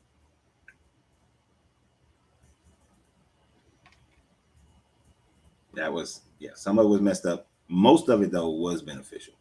Um, there's enough instances where I can look at and I can say, you know what, world society would not be it would be far worse right now if certain things, certain patterns weren't recognized and then taken care of. There's one instance where I know World War III would have happened. And at that time frame, World War III would not be a good thing. There is a time frame where World War III will be a good thing. But not at that time. Not at that time. Someone told me before that I focus on the negative in people before negative in people before. But I always felt I recognized the pattern in behavior. So just give me some in behavior, just gave me some major confirmation. And that's a balance. That's a balance. I do know some people who always they ready for the negative in people right off the bat, or they see the negative in people right off the bat. Therefore, if they never give anybody a chance to actually become a good friend, or just a good influence in their lives, or as my lady like to say, they might miss their blessing. It's an inside joke on that one. You might miss your blessing. But it also is a good mechanism of defense of making sure a person qualifies to be a part of your life. I'm a person where you can have one drop of water in the glass and I will tell you that that glass is half full. I am overly optimistic, and that over optimism has not always been good. Sometimes I could use a little of that. When it comes to people, I could use a little of that nah. Which it took me a while to learn it, to learn how to say that nah, you got to go. So the simplest way that I put it for myself is I give a person enough rope that they're either going to become a cowgirl or a cowboy, or they're going to hang themselves. But I'm not going to give you so much rope as to which it would injure me, that it would injure me in whatever format you come into my life. If you're coming into my life as a customer in here, I'll give you enough rope we can become cool, or enough for you to hang yourself. If I'm gonna give you enough to become a business partner or hang yourself. If it's a love interest, become my partner, my lady, or you, because you gotta be clear with that term nowadays, become my lady or you're gonna hang yourself. I'm gonna give you enough, but I'm never gonna do it in any of those situations or any situation where it could cause injury to myself. There's the rare times where I've done things recently and it became an injury to myself, but I didn't care if it did or didn't, because like you guys know, my friend Karen came and lived with me. She had pancreatic cancer. There was no way I was going to turn her away, and there was no way I was not going to make sure that she had the home hospice. I didn't care what it did to me at the time. And if it hurt, it hurt. If it don't hurt, it don't hurt. But I give you enough room to hang yourself. Actually, I think me and my lady was just talking about this like the other day, where we said something. We was talking about that. Give them enough room. So I give you the opportunity to. It's like communism. I give you enough opportunity to prove how equal or unequal you are. Whether you should be a part of my life or you should not be a part of my life. I actually lost a very, very, very, very good customer in this cigar lounge because I gave him enough rope to either, keep going or to hang himself. Because he didn't have any emotional control, he hung himself. Now, do I miss the amount of money this joker spent every month? Yes. This man spent almost $1,000 a month, in this cigar lounge. I miss that. But the problem was, in order for this person to maintain being here, I had to make this person my friend. I don't make people my friend unless you've earned it. And and even though I explained it to him that, look, we're cool, we're good, we come in the lounge. We have good conversation. You know, some dude insulted you who was just a bypasser in the lounge. I defended you over that dude because he was being rude. You are light years ahead of him as far as customer loyalty. So we're cool like that. That doesn't make us friends. Friends takes us time. We have to experience things, know each other deeper than just lounge conversation. Spend time with each other. You'll know you're my friend when I invite you to my house. But it takes time. I was trying to explain to this man, it takes time and experience. But he didn't have the emotional control to be able to handle that. And so he got into his feelings and he left. And then when others tried to explain it to him about 4 months later, he came back for a minute. Then he brought it back up again, all in his feelings. It got explained again, not by me, by somebody else. And he got in his feelings again and left. It'd be great to have that $1,000 back in here, but not at the expense of having to befriend somebody for just that reason. To befriend somebody that more than likely we would never become friends. We would never become. His level of manhood is not one that I could tolerate as a friend.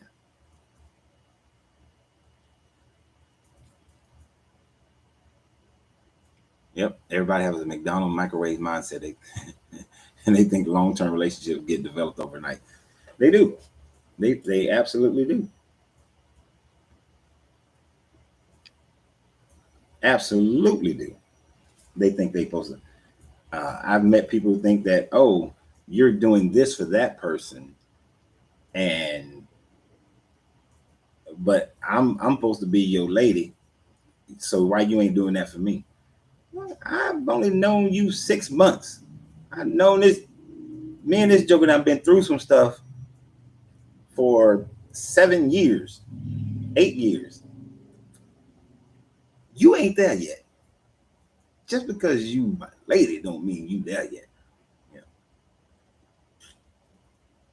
And all of that is predicated on, and I thought all that is predicated on you. You can surpass that 8 years very quickly. There is a way to surpass it very quickly. But you ain't doing it. You are not on that pathway. You're not on that pathway. Now, the lady that I have in my life now, she has surpassed what most people can't get to in my life in 5-10 years. She has surpassed it in a year. It's because of the person that she is and the experiences that we've had, but mainly it's the person that she is and how she's demonstrating it on a consistent basis. And everything in the Kybalion, in all the things in the Kybalion, if you just picked it up right now and say, I'm gonna do it, and you did it great today, your ass got to do it great tomorrow, and the day after that, and the day after that, the day after that. You might have a hiccup. Then the day after that, day after that. You have to be consistent at like 95%. You have to have a 95% consistency rate. If you're not functioning at a high consistency rate when dealing with the Kybalion, when dealing with, and then the Kybalion deals with everything in life. When you're not dealing on a 95 consistency rate, you are not there. You have to be consistent. I get people who say, oh, I'm an alchemist. How long have you been an alchemist? Oh, 10 years. How do you live your life on a daily basis? And it doesn't all have to look the same. There are clues that I'm looking for. And when they're not hitting those clues, and now you've been an alchemist for about 6 months. You may claim it for 10 years, but you've only been an alchemist for about 6 months. You've only been an alchemist for the amount of time you've been consistent at being an alchemist. You see, I don't get to meditate in the same way I used to at my home. My meditation room is not getting the work that it used to get. But that chair back over there is getting a whole lot of meditation that it wasn't getting before. Sometimes when I end with you guys, I know when, depending upon the day, I know when my old man smoking group is going to come here. So I need to get in my 20-30 minutes of meditation before they get here. You know, what I call walking meditation. There's an ability to, I have an ability to meditate while I can have a conversation with y'all and still be meditating. I can have a conversation with other people and still be meditating. I know women like to say that men can't multitask. I can multitask like a champ in my brain. And still working on some things, of course. My lady had a little smart butt comment about a month ago about me procrastinating on certain things. Boy, if she had known me 15 years ago, that level of procrastination probably would have made her say, nah, bro, I can't deal with you. I can't deal with you. So you got to be consistent in this stuff.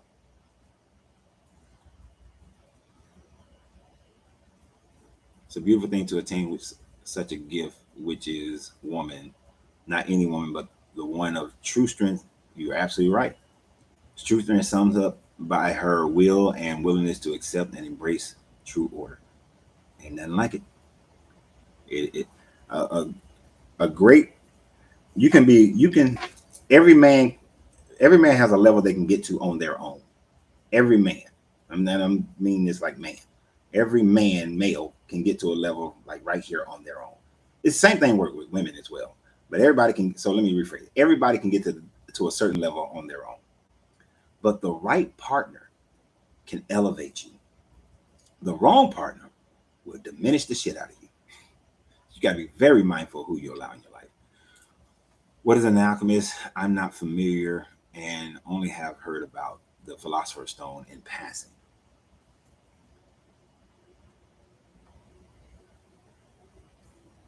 And I think in my opinion, this way of thinking has allowed you to grow. It has. It allows me to grow tremendously. So an alchemist. I wanted to see what that said before I answer the alchemist one. Come and go in a minute. Namaste. Just got to watch the replay. An alchemist is merely somebody who really. An alchemist, the shortest version, is a person who actively and consistently participate in mental transmutation. Alchemy is simply transmuting something from one thing to another, mainly with your mental ability. You've heard about the Philosopher's Stone because the physical practice of alchemy is what chemistry came out of, is what philosophy came out of. All these different medical terms that we have today, scientific terminologies, they started with alchemy. Astrology, which becomes astronomy. An alchemist, and you don't have to do all of it, because I'm never going to get deep into astrology. It's just not for me. It's not. It's too much outside control over my inside. I can't do it. I can only do it for what is value. It does have a value. Don't get me wrong. It has a value, but it's not. I don't think the value is as impactful as astrologists make it to be. But for whatever a person is attracted to, of course, it's going to have more of an impact. So in fairness, for them, it has more of an impact. But yes, it is the root word from where you get wizard and wise, because a wizard is a wise person. But alchemy is that ability to mentally and then physically transmute things from lead to gold. And the metaphor of transmuting lead to gold, the process of purification of metals, of extracting out the impurities until you get to the purest state of a metal, is the same thing of mental transmutation, of putting your mind, your thoughts, your perceptions, your emotions, everything, putting it in the fire, letting the impurities come out, and then cooling it back off and dealing with it at that stage, shaping it into what it needs to be at that stage, and then putting it back in the fire, letting more impurities out, and then shaping it again, cooling it off and shaping it again, and dealing with it at that stage. The continued process of that will eventually get you to a point of purity, of enlightenment. That is what alchemy is. That is what a true alchemist does. But a true alchemist does it more, is more about themselves and their state of being than it is about turning lead into gold or acquiring the Philosopher's Stone. Now, I said that I'm going to, I can't put out the process of doing creating a philosopher's stone out in the open. I can't. Um, Other people have done that and it was disastrous for them. So probably a private group will be willing to do it.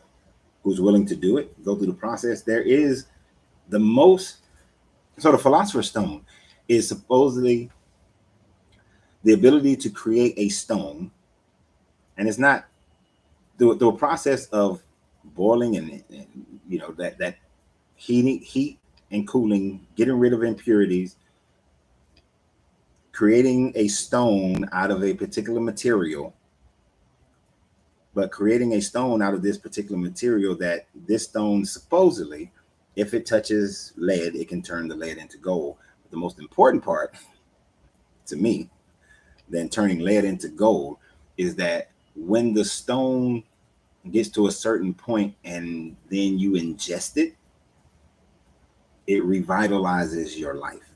Like takes you back to when your body was 30 years old or something like that.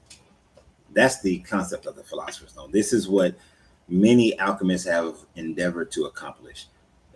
This is what John Dees was trying to accomplish, but then he wound up poisoning himself because he thought that it was the runoff from monatomic gold. He thought it was the monatomic runoff from purifying gold. Wind up poisoning himself. Many have poisoned themselves because they took the base understanding of thinking that it is actually a base metal, a runoff of a metal that you are ingesting. Because having metals in your system does certain things. Like let's say if you had a wire that ran from Atlanta to Los Angeles and it was made of pure gold and you sent an electrical current through it, whatever the energetic charge from Atlanta will be the same energetic charge that you'll receive in Los Angeles. But if it was made out of copper, a not as pure metal, if it started at 1,000 from Atlanta, it might be 50 by the time it gets to California. It dissipates. The strength is not there. Right, Ohm's law. So gold, their thinking is that we do have a certain amount of metals in our system. Gold, and especially when you read the Anunnaki story, ingesting of the gold element allows for your brains to function better and faster and at a higher rate. Allows your body to function at a better, faster, at a higher rate. This is the thought process behind it, and there is some scientific backing of that.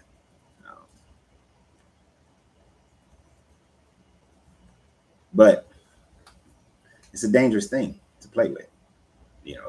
The regular person, the uninitiated, shouldn't be doing it.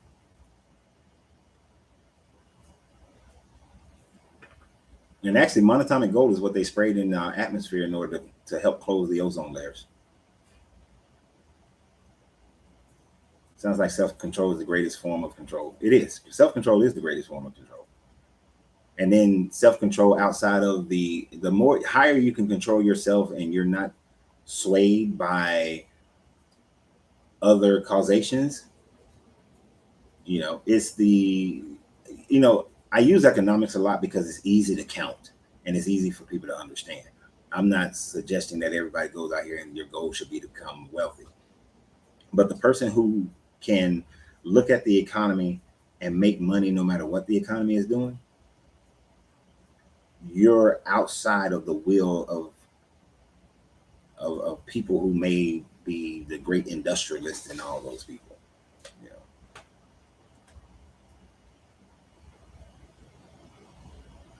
Some of these animes you've been watching all your life seems to be paying off.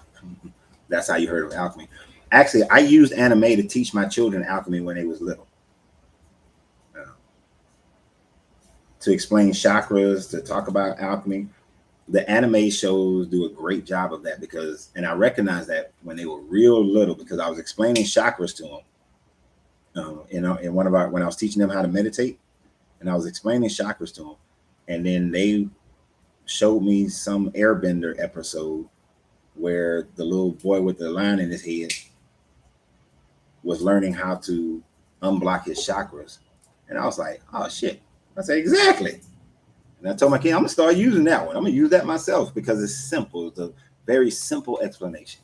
The more you can simplify something, the better it is.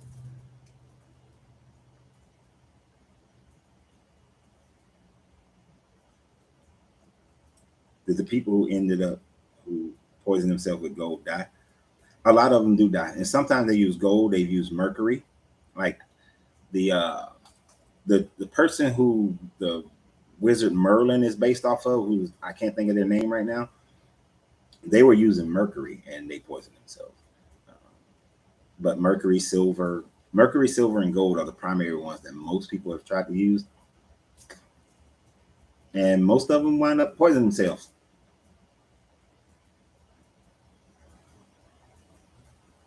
Now there is supposedly a person walking around the planet right now who has achieved the Philosopher's Stone and immortality, basically. You can go research. It's a legend, but it has some validity, a little bit of validity to it in some of the accounts. But the legend of Saint Germain, just you can find YouTube videos about Saint Germain. But supposedly Saint Germain in, I don't know what year. I don't know if it was the 14, 15, 1600, 1700, somewhere around in there. But Saint Germain supposedly figured out, he processed the Philosopher's Stone, and that joker was still alive. There's some queen, I forgot the little queen's name. When she was a princess, she met him when she was a little girl, and then she met the joker again when she was an adult, and he looked the same. He was the same. And of course, when you have time on your side, you can learn to play the piano, the violin, do all these kind of things. You read all the philosophy books. You know, when you got time on your side like that, this is why time is so important, so valuable. Because when you have time on your side, you have you can take time to study all the 7 liberal arts. I think it's seven liberal arts, because hermeticists also study music in order to understand frequency and harmony. So I learned how to play the trombone, but soon, as soon as I take this little trip, I'm gonna learn how to play a guitar. But understanding the scales and how they work, you know, there are 8 notes, right? But there's really only 7. It's just the first one repeats and starts the process over again. But understanding harmony and frequency, learning music instruments is one of the processes that an alchemist would go through. Like when I meet somebody, you're an alchemist, Rick, what instrument do you play? I don't play an instrument. Okay, your ass ain't an alchemist. It's one of those, because you got to learn geometry. Shit, I'm finna go. I should know the seven liberal arts. I don't know why I know them. They're just not popping in my head right now. But Google is a friend.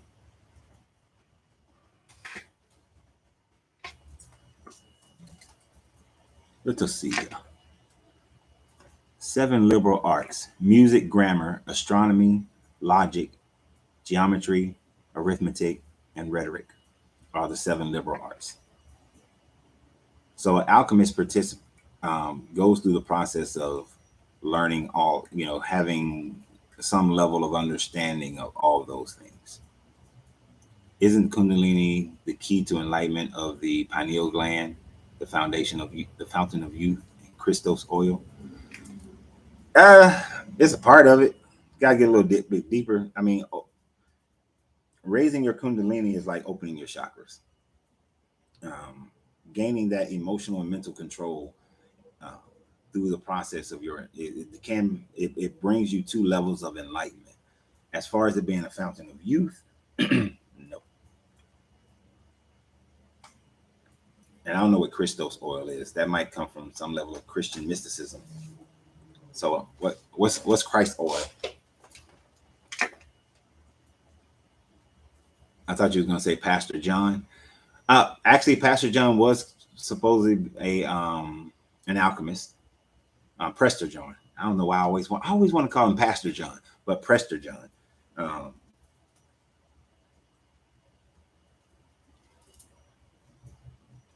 But it is said that Prester John was an alchemist who was learning from, and Prester John was also into understanding the Kundalini. He dealt a lot with the Eastern religions and Eastern philosophies.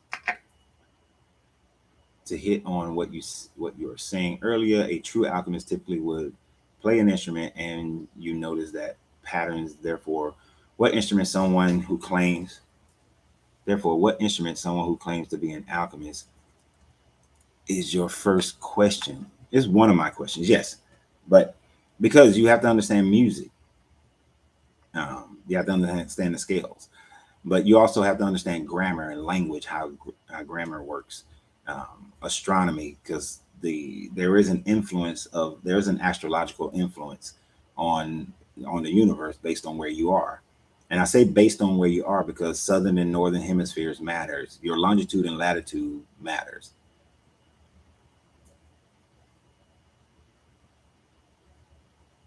Oh no, you're fine. But logic, understanding logic, because grammar, logic, and rhetoric are also part of the trivium.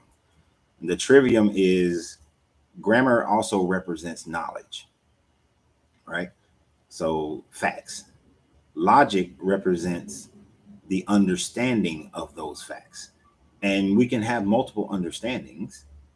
And this is where rhetoric comes into play, because rhetoric is how you express them, but also how you live based on that understanding. But then it circles back. And see, there's always this consistency of circling back. When you look at the results of your rhetoric, did it give you were those results beneficial? Did they go in the direction that you thought that they would go into based on your understanding? If not, you go back to your grammar, go back to your knowledge, your facts, reevaluate, add more or take away,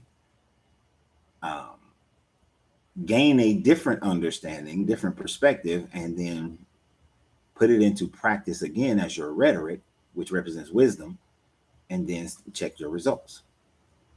And like arithmetic, and it's amazing. Arithmetic has shown that the more math problems you consistently do, they give math problems for dementia patients. They encourage them to do math problems and crossword puzzles, things like that, because it can stave off dementia. All right, so arithmetic is very important, and geometry. You guys have heard of sacred geometry. We know the Fibonacci spiral is in existence all throughout nature. Construction of buildings and that have lasted is based on geometry. So we want to study those things as well and have an understanding of how things are constructed.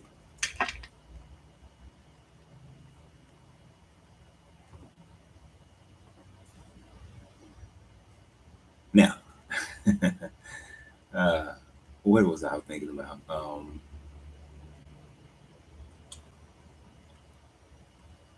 One thing about the trivium that I like is an old story. I don't know how true it is. Nobody knows if it's actually true or not. But there's a story of Julius Caesar that when he was campaigning in Britannia,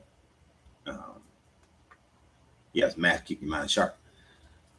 When he was campaigning in Britannia, oh shit, what's today? Okay. When he was campaigning in Britannia, he was walking through the camp and came across one of his soldiers. If you had, which book did I put that in? No, I didn't put it. This is actually a story that I put in my new book that I've been writing for a while. How to find your divine soulmate, because your partner is very important to your growth. But he was walking through the camp and he saw one of his officers was teaching a slave the trivium, right? which is grammar, logic, and rhetoric. And he had that soldier come into his office, his camp, his tent. And he told him, why were you teaching? He said, I saw you teaching the slave the trivium. And he was like, yeah. He told him, if you ever do that again, I will put you out in front of our enemies, butt naked and without weaponry. And you will fight that battle on your own. He explained to him that if you teach a slave the trivium, they will no longer desire to be a slave. Like, that's how powerful something like that is. That a person who has a slave mind, if you teach them how to acquire facts, understand those facts, and then put those facts into action, they will no longer desire to be a slave anymore. Being a slave would be the opposite end of the pole, because their minds are sharpening, as Wade said. Their mind is becoming sharp. Their consciousness is rising. Their kundalini is rising. They're opening and unblocking chakras. Because when you can look at facts, you can look at the facts of one of your traumas that's causing you to live in fear. And then from those facts, you can come into a different understanding of why you shouldn't be living in fear. And then when you're not living in fear of something, then your actions move towards what a free man would want, what a free man would know they deserve and desire. You see, like kind of like our video yesterday when we got into building and igniting the oppressed African American community in America. If the Black people actually understood the facts of our situation today, of our oppression, if they actually had a great understanding of that. This is why our history cannot be taught. They don't want our history to be taught. They don't want their history, their true history, to be taught, because they don't want their kids recognizing that, hey, shit, if we understood the facts of how we get our privileges, those facts are not humane, and therefore won't fight hard to maintain the status quo. And those who have understood that this is how and why we are in this oppressed state, they won't maintain the status quo and will force themselves to do differently to change the status quo. So you can't have the oppressed people understanding facts and then gaining understanding and wisdom. So Julius Caesar recognized this and threatened the army, his officer, for teaching a slave that, because your mind can, once the chains are broken from your mind, the body will follow.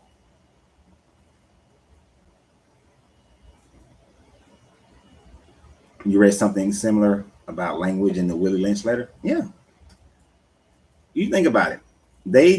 Now I know people like to jump on the slave Bible, but as far as the Americas are concerned, the slave Bible didn't come to the Americas until right before the Civil War. But all those centuries prior, it wasn't the slave Bible that was used. They used a regular Bible, except they earmark what verses can be taught and what verses cannot be taught, right? So you teach the one slave how to read, but then you tell them you can read this part that says, slave, be good to your masters, whether they're good or bad, as Christ was, as you will be Christ as the church is unto Christ. You teach them that slaves can be beaten as long as they can rise after a certain time frame, 2 days, then the master does not have to be punished. Right? And you can make slaves of people who are foreigners among you, and foreigners and those of foreign lands. You can read them that part. You can read them that everybody is a part of the body of Christ, whether free or bondman, male or female. That Jesus was not saying free to slaves, but that, hey, being a slave, no problem. That's your lot in life. That whatever government you were born under, whatever laws you were born under, were appointed by God. You can read those to the slaves. But any verses that talks about them free, their freedom, their enlightenment, their growth, their equality, no, you can't read those.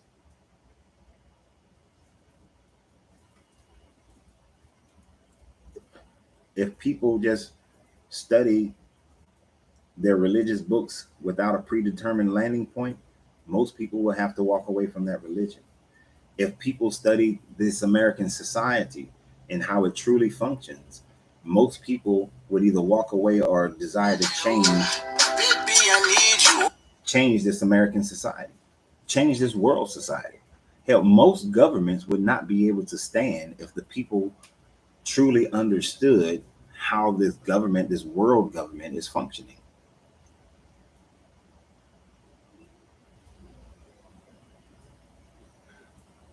And work and wait for the reward in heaven. Exactly.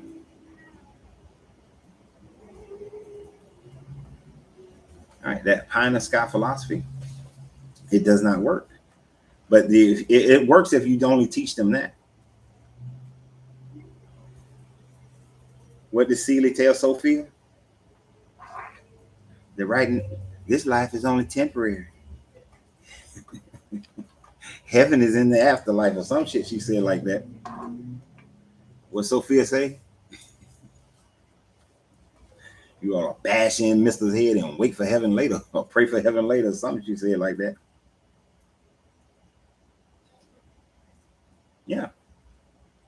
Understand that in the Constitution, my mind said, truth, see the U.S. Constitution, we the people. We the people, when it was written, we the people was land-owning white Anglo-Saxon males.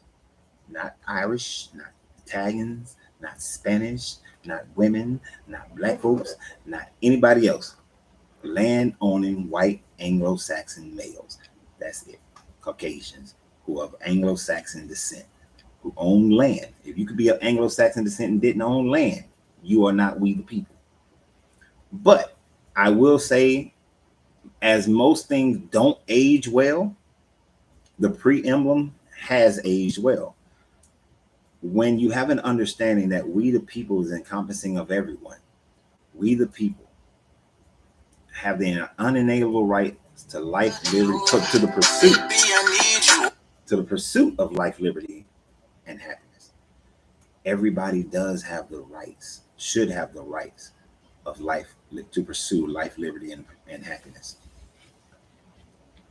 When you understand grammar, you realize all things are connected. You realize religion, science, spirituality, and all teachings, the same principles with different stories and characters. You find the Seymour. Where was that? You find the same truth in the Bible that you do in the Kybalion when you understand grammar. Each word is formula, and I will agree with you, Yolanda. You can. One of the reasons why I like Kybalion though, it strips away all the mythological BS, all the controls. That's also why I like the book Outwitting the Devil by Napoleon Hill. Yeah, most people do miss the message in that.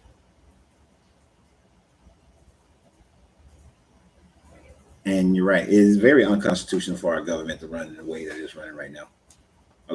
Some of the amendments are unconstitutional. A lot of the laws are unconstitutional as hell. Hell, the fact that you got to get it, that you have a driver's license is unconstitutional. But if you ain't got all the right paperwork with you, your ass better have that driver's license. Otherwise, you better have the right paperwork and you better know the right thing to say. Language is so very important.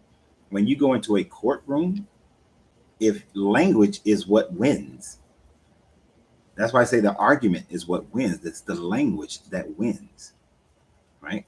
Evidence is evidence, facts are facts. But the language to which you utilize in a courtroom, in a business meeting, in a relationship, all those things matter. All those things matter. Even on this podcast, the language I choose to use is going to make a difference. Somebody can say the exact same things that I'm saying, but depending upon how they're saying it, it can either turn you on or turn you off. Oh, and matter of fact, I just remembered. I had went to a seminar because I wanted to be, a seminar by I forgot his name. Hold on, somebody about to walk into my lounge.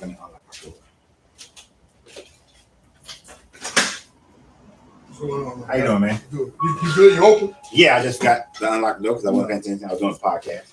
I'm sorry, bro. No, you good. I just want to chill for about 40 minutes, man. I'm in between my daughter and school. Go on, grab your stick. I'm going to shut this down, and we good. All right. I always tell them that once my first customer coming here is over. All right. But yeah, real quick. So Tony Robbins, I remember I had met him one time way back in the early 2000s. Close that door for me. And he had said that 10,000 people can be in a room. 9,000 may listen to me because of the way I deliver the message, but 1,000 will only listen to you because of the way you deliver the message. But I'm gonna let you guys go, and I will guys see you guys tomorrow. I gotta take care of this gentleman over here. So y'all have a great day. Remember, as always, you have to free yourself to be yourself because your greatness is not negotiable. Good journey, good vibrations, and I'll see you guys tomorrow around 10:30.